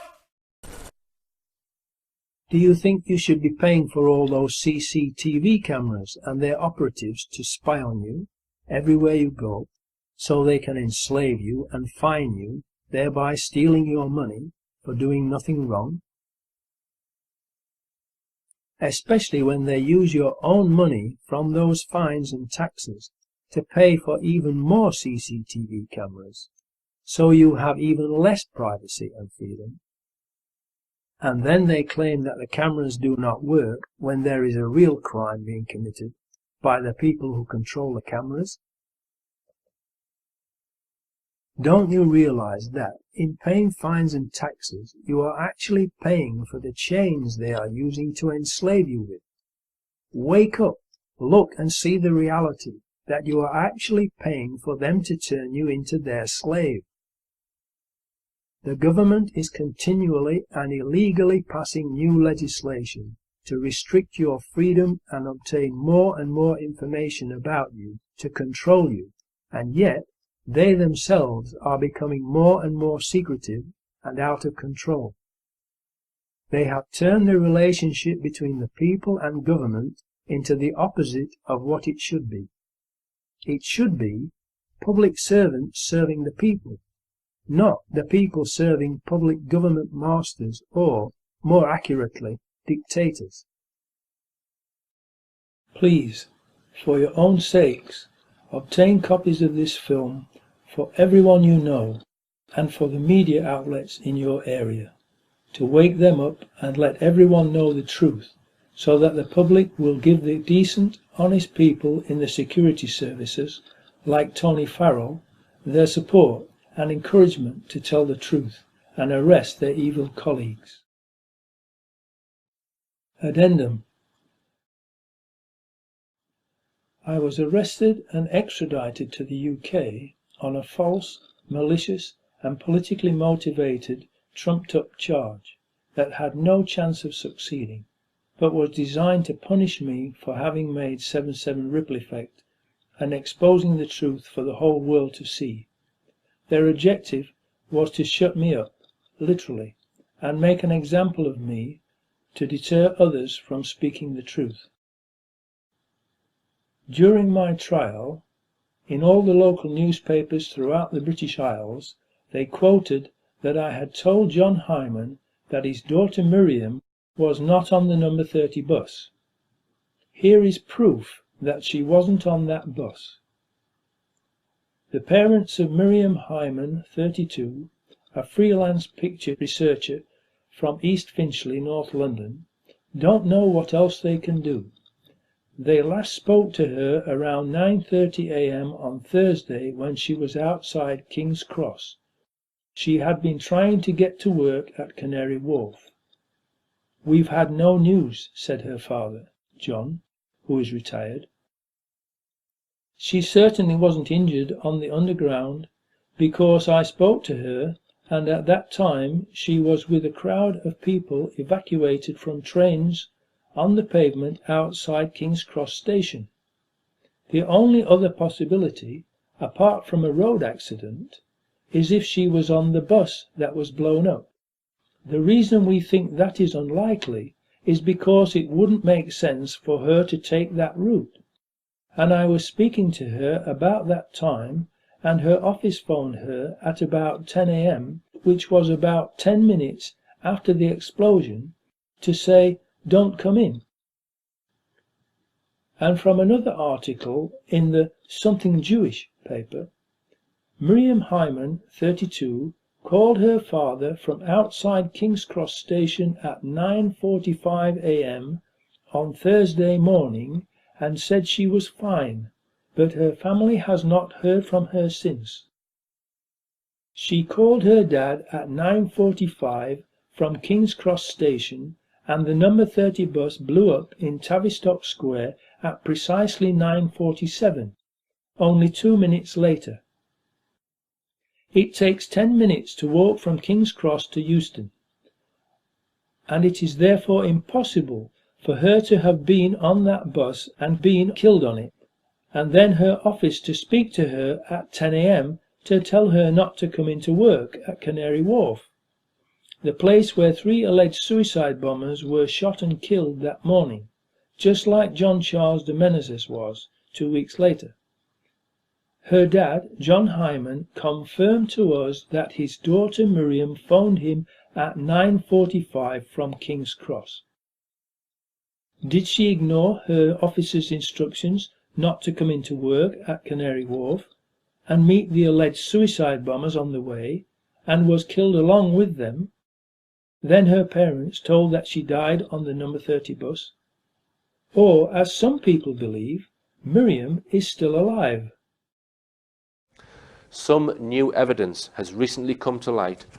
I was contacted a few weeks ago by a man whose friend was at a Thameslink line station on the morning of 7/7.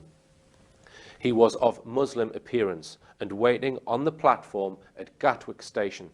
At 10 a.m. he was singled out by 10 armed police bearing large MP5 submachine guns, wearing black bulletproof vests and white shirts. They were pointing their guns straight at him, and he feels quite lucky to still be alive. He has documentary evidence to prove he was apprehended at this location and at that time. Now, let's just assume that the alleged bombers who were stranded at King's Cross, not knowing what to do after real bombs had gone off, headed back to the Thameslink platform from which they had got off earlier. This isn't unreasonable. Remember, they had very little knowledge of London, and it is more likely they would flee to a known route, perhaps retracing their tracks. If they went back to the same platform and jumped on the first train, this would be a Thameslink line train heading south. Such a train would go to Gatwick and could explain why the man was mistakenly apprehended at gunpoint at the Thameslink Gatwick platform at 10 a.m.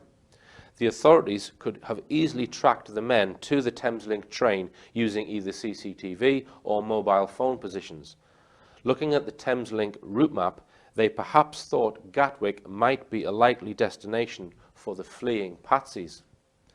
But if the patsies changed trains at London Bridge to get on the Jubilee line, where does this go? You guessed it, Canary Wharf, where they were shot at around 10:30 a.m. The time of 10 a.m. at Gatwick ties in with the bombers fleeing south on the Thameslink line at about 9:10 a.m., which is 20 minutes after the bombs went off. If they left King's Cross at 9:10 a.m. on a Thameslink train, that would get them to London Bridge by 9:35. Allowing 15 minutes at London Bridge station, they would have arrived at Canary Wharf at about 10 a.m. This gets them to Canary Wharf in time to be shot as reported in various newspapers, at 10:30 a.m. It really is an utter disgrace that myself, Nick Colostrom and others have to do the job of the police and the media because they haven't investigated this case correctly. But hey, they are controlled by the strings of power which prevent them from doing this. What utter spineless wastes of space they really are. I and other very serious truth seekers have been repeatedly verbally attacked for our work in exposing the truth about 7/7 by people who, strangely enough, claim to want the same thing we do, but go around vociferously attacking us everywhere they can for no good reason. They are acting like gatekeepers to try to prevent us from succeeding in opening the floodgates and shining the light of truth on the real perpetrators of 7/7. Lenin said that the best way to control the opposition is by leading it, and that role of gatekeeper is played very well by Rachel North and Bridget Dunn and other members of J7, who have consistently gone out of their way everywhere they can, as often as they can, to attack other truth seekers, including myself, to try to undermine us and thereby prevent us from succeeding in bringing the real perpetrators to justice. The best way to control the opposition is to lead it ourselves. Vladimir Ilyich Lenin. One can understand the scurrilous beneath contempt BBC attacking us, because, after all, they are the government's official propaganda and disinformation agency, and they, in fact, did attack and try to discredit me and others with their Conspiracy Files 7/7 hit piece. However, they only shot themselves in the foot, both feet really, because, as a result, more people watched my film and saw that it is far more credible than the BBC's hit piece. Professor Ridley Duff did a very scholarly comparison between my film and the BBC's and came to the same conclusion. Tony Farrell, who was South Yorkshire Police's principal intelligence analyst for 12 years, also agreed with me, for which he was naturally sacked because of cowardly institutionalized denial and cognitive dissonance. Because I refused to play ball with the BBC and recount on what I had said in my film, the government decided to hit me with the bat, the bar actually, and I was maliciously charged, arrested and extradited to the UK on a false, malicious and politically motivated charge of doing an act tending and intended to pervert the course of public justice.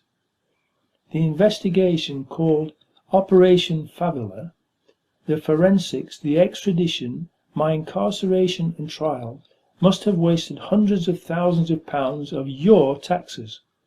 They don't care how much money they waste, because it is your money they are wasting, not their own. They make a fortune and all profit from wasting your money, because the courts and police are registered companies trading for profit at your expense. That is an obvious conflict of interest that they hide from the public, to whom they sell justice, contrary to their own Magna Carta of 1215 AD, Article 40. Article 40.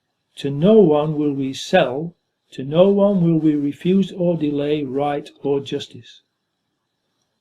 They have turned justice into a very lucrative business that only the rich can afford. Justice has to be free, or there is no justice. If it costs even 1 penny, there is always someone who doesn't have a penny and thus is denied justice. As Martin Luther King said, injustice anywhere is a threat to justice everywhere. If you see, read or hear of injustice, you must react immediately as though it was being done to you personally, and do everything you possibly can to correct the injustice that is being done. You owe that to Christ, who taught you, "Whatsoever you do to any man, you do it to me." and the second great commandment, thou shalt love thy neighbour as thyself. He also commanded you to love one another as he loves you, and he was willing to give his life for you. What are you willing to do? The reality is that what I did was perfectly lawful and called an amicus curiae brief, whereby anyone who is not a party to a trial, but has information or evidence that they consider relevant to the trial, can send it to the court. That's perfectly lawful and is what I did.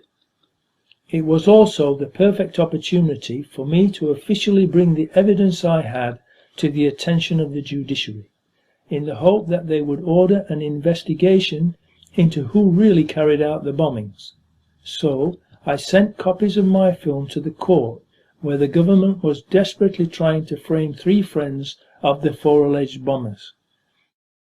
The judge misdirected the jury during jury selection, saying, as you know, Mohammed Siddiqui Khan, Shahzad Tanweer, Jermaine Lindsay and Hasib Hussain were responsible for causing a series of explosions on the London Underground and public transport system on July 7, 2005 that killed 52 people and injured hundreds of others. Then, on the first day of their 3 friends' trial, the prosecutor lied to the jury, telling them that there was no doubt or dispute that Mohammed Siddiqui Khan, Shahzad Tanweer, Jermaine Lindsay and Hasib Hussain carried out the attacks of 7/7. You will, I'm sure, immediately recognise the names Mohammed Siddiqui Khan, Shahzad Tanweer, Jermaine Lindsay and Hasib Hussain. They are, of course, the men who, on the 7th of July 2005, detonated 4 bombs on the London transport network, killing not only themselves, together with 52 innocent civilians, but also injuring many hundreds of others who were unfortunate enough to be caught within the range of their bombs.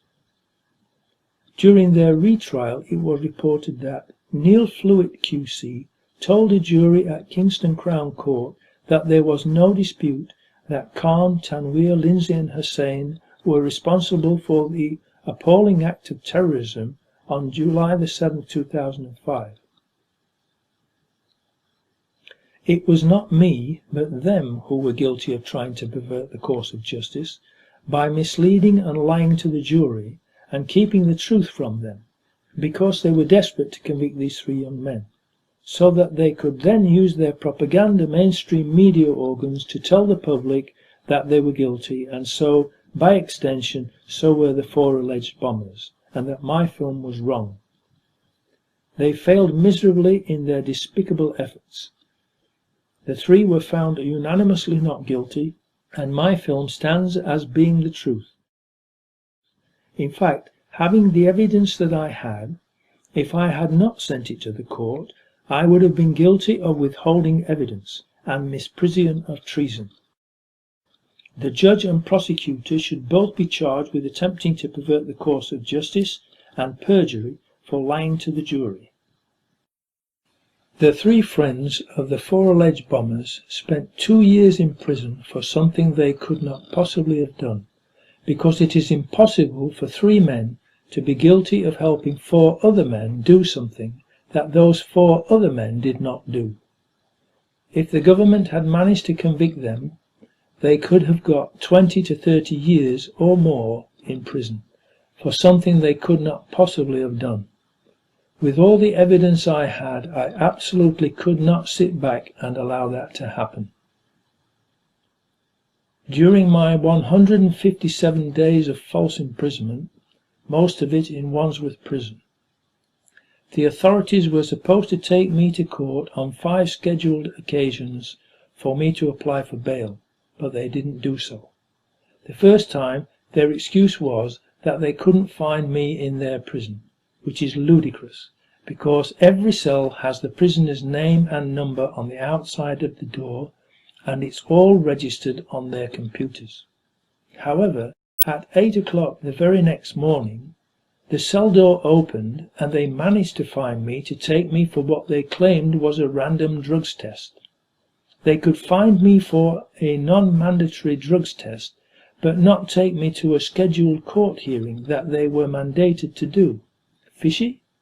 It gets worse, because they didn't take me when scheduled 4 more times, until a nice judge got angry and ordered them to bring me the very next morning. The next morning they finally brought me to court for my bail hearing, and the judge granted me bail. But it was 3 days after the sham inquest had finished. So they succeeded in their evil plot of keeping me and the truth out of their sham inquest. They were absolutely terrified that I might be able to meet survivors and families of the deceased and give them copies of 7/7 Ripple Effect and tell them the truth about what really happened to them and their loved ones. You can help me to bring the real perpetrators to justice by finding the survivors and families of the deceased and telling them to watch 7/7 Ripple Effect, this film, and contact me at Muad'Dib at jforjustice.co.uk. Eventually my court hearing in Southwark Crown Court came, and in my defence I challenged the jurisdiction and sovereignty of the Crown, and thus the Crown's authority to take me, or anyone, to court for victimless so-called offences, where they steal your money by fraud and or falsely imprison you. Challenging the Crown's jurisdiction also challenges the judge's own jurisdiction, because he gets his jurisdiction from the Crown.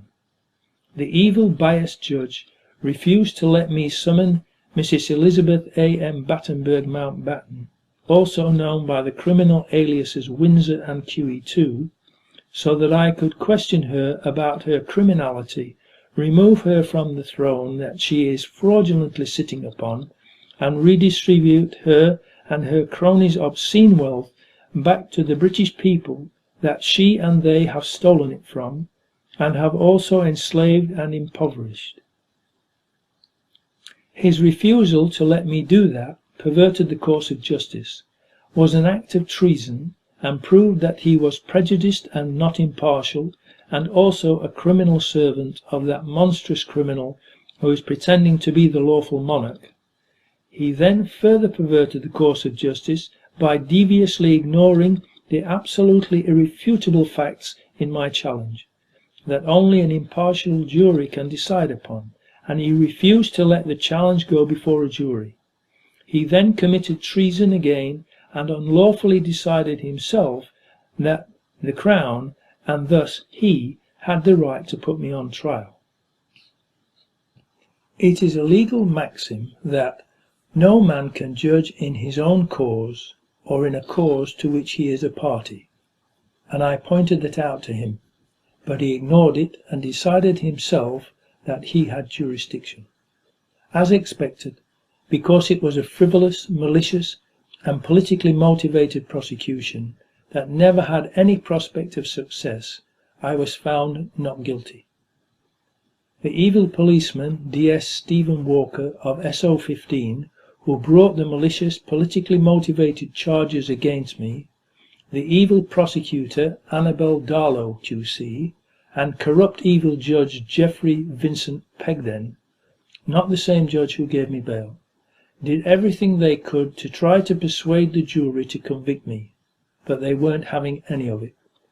The jury watched 7/7 Ripple Effect and heard me give testimony, and they understood that what I had done was intended to stop the authorities from perverting the course of justice and prevent a miscarriage of justice in the trial of those 3 young men who were on trial at Kingston, and that it was absolutely the right thing to do.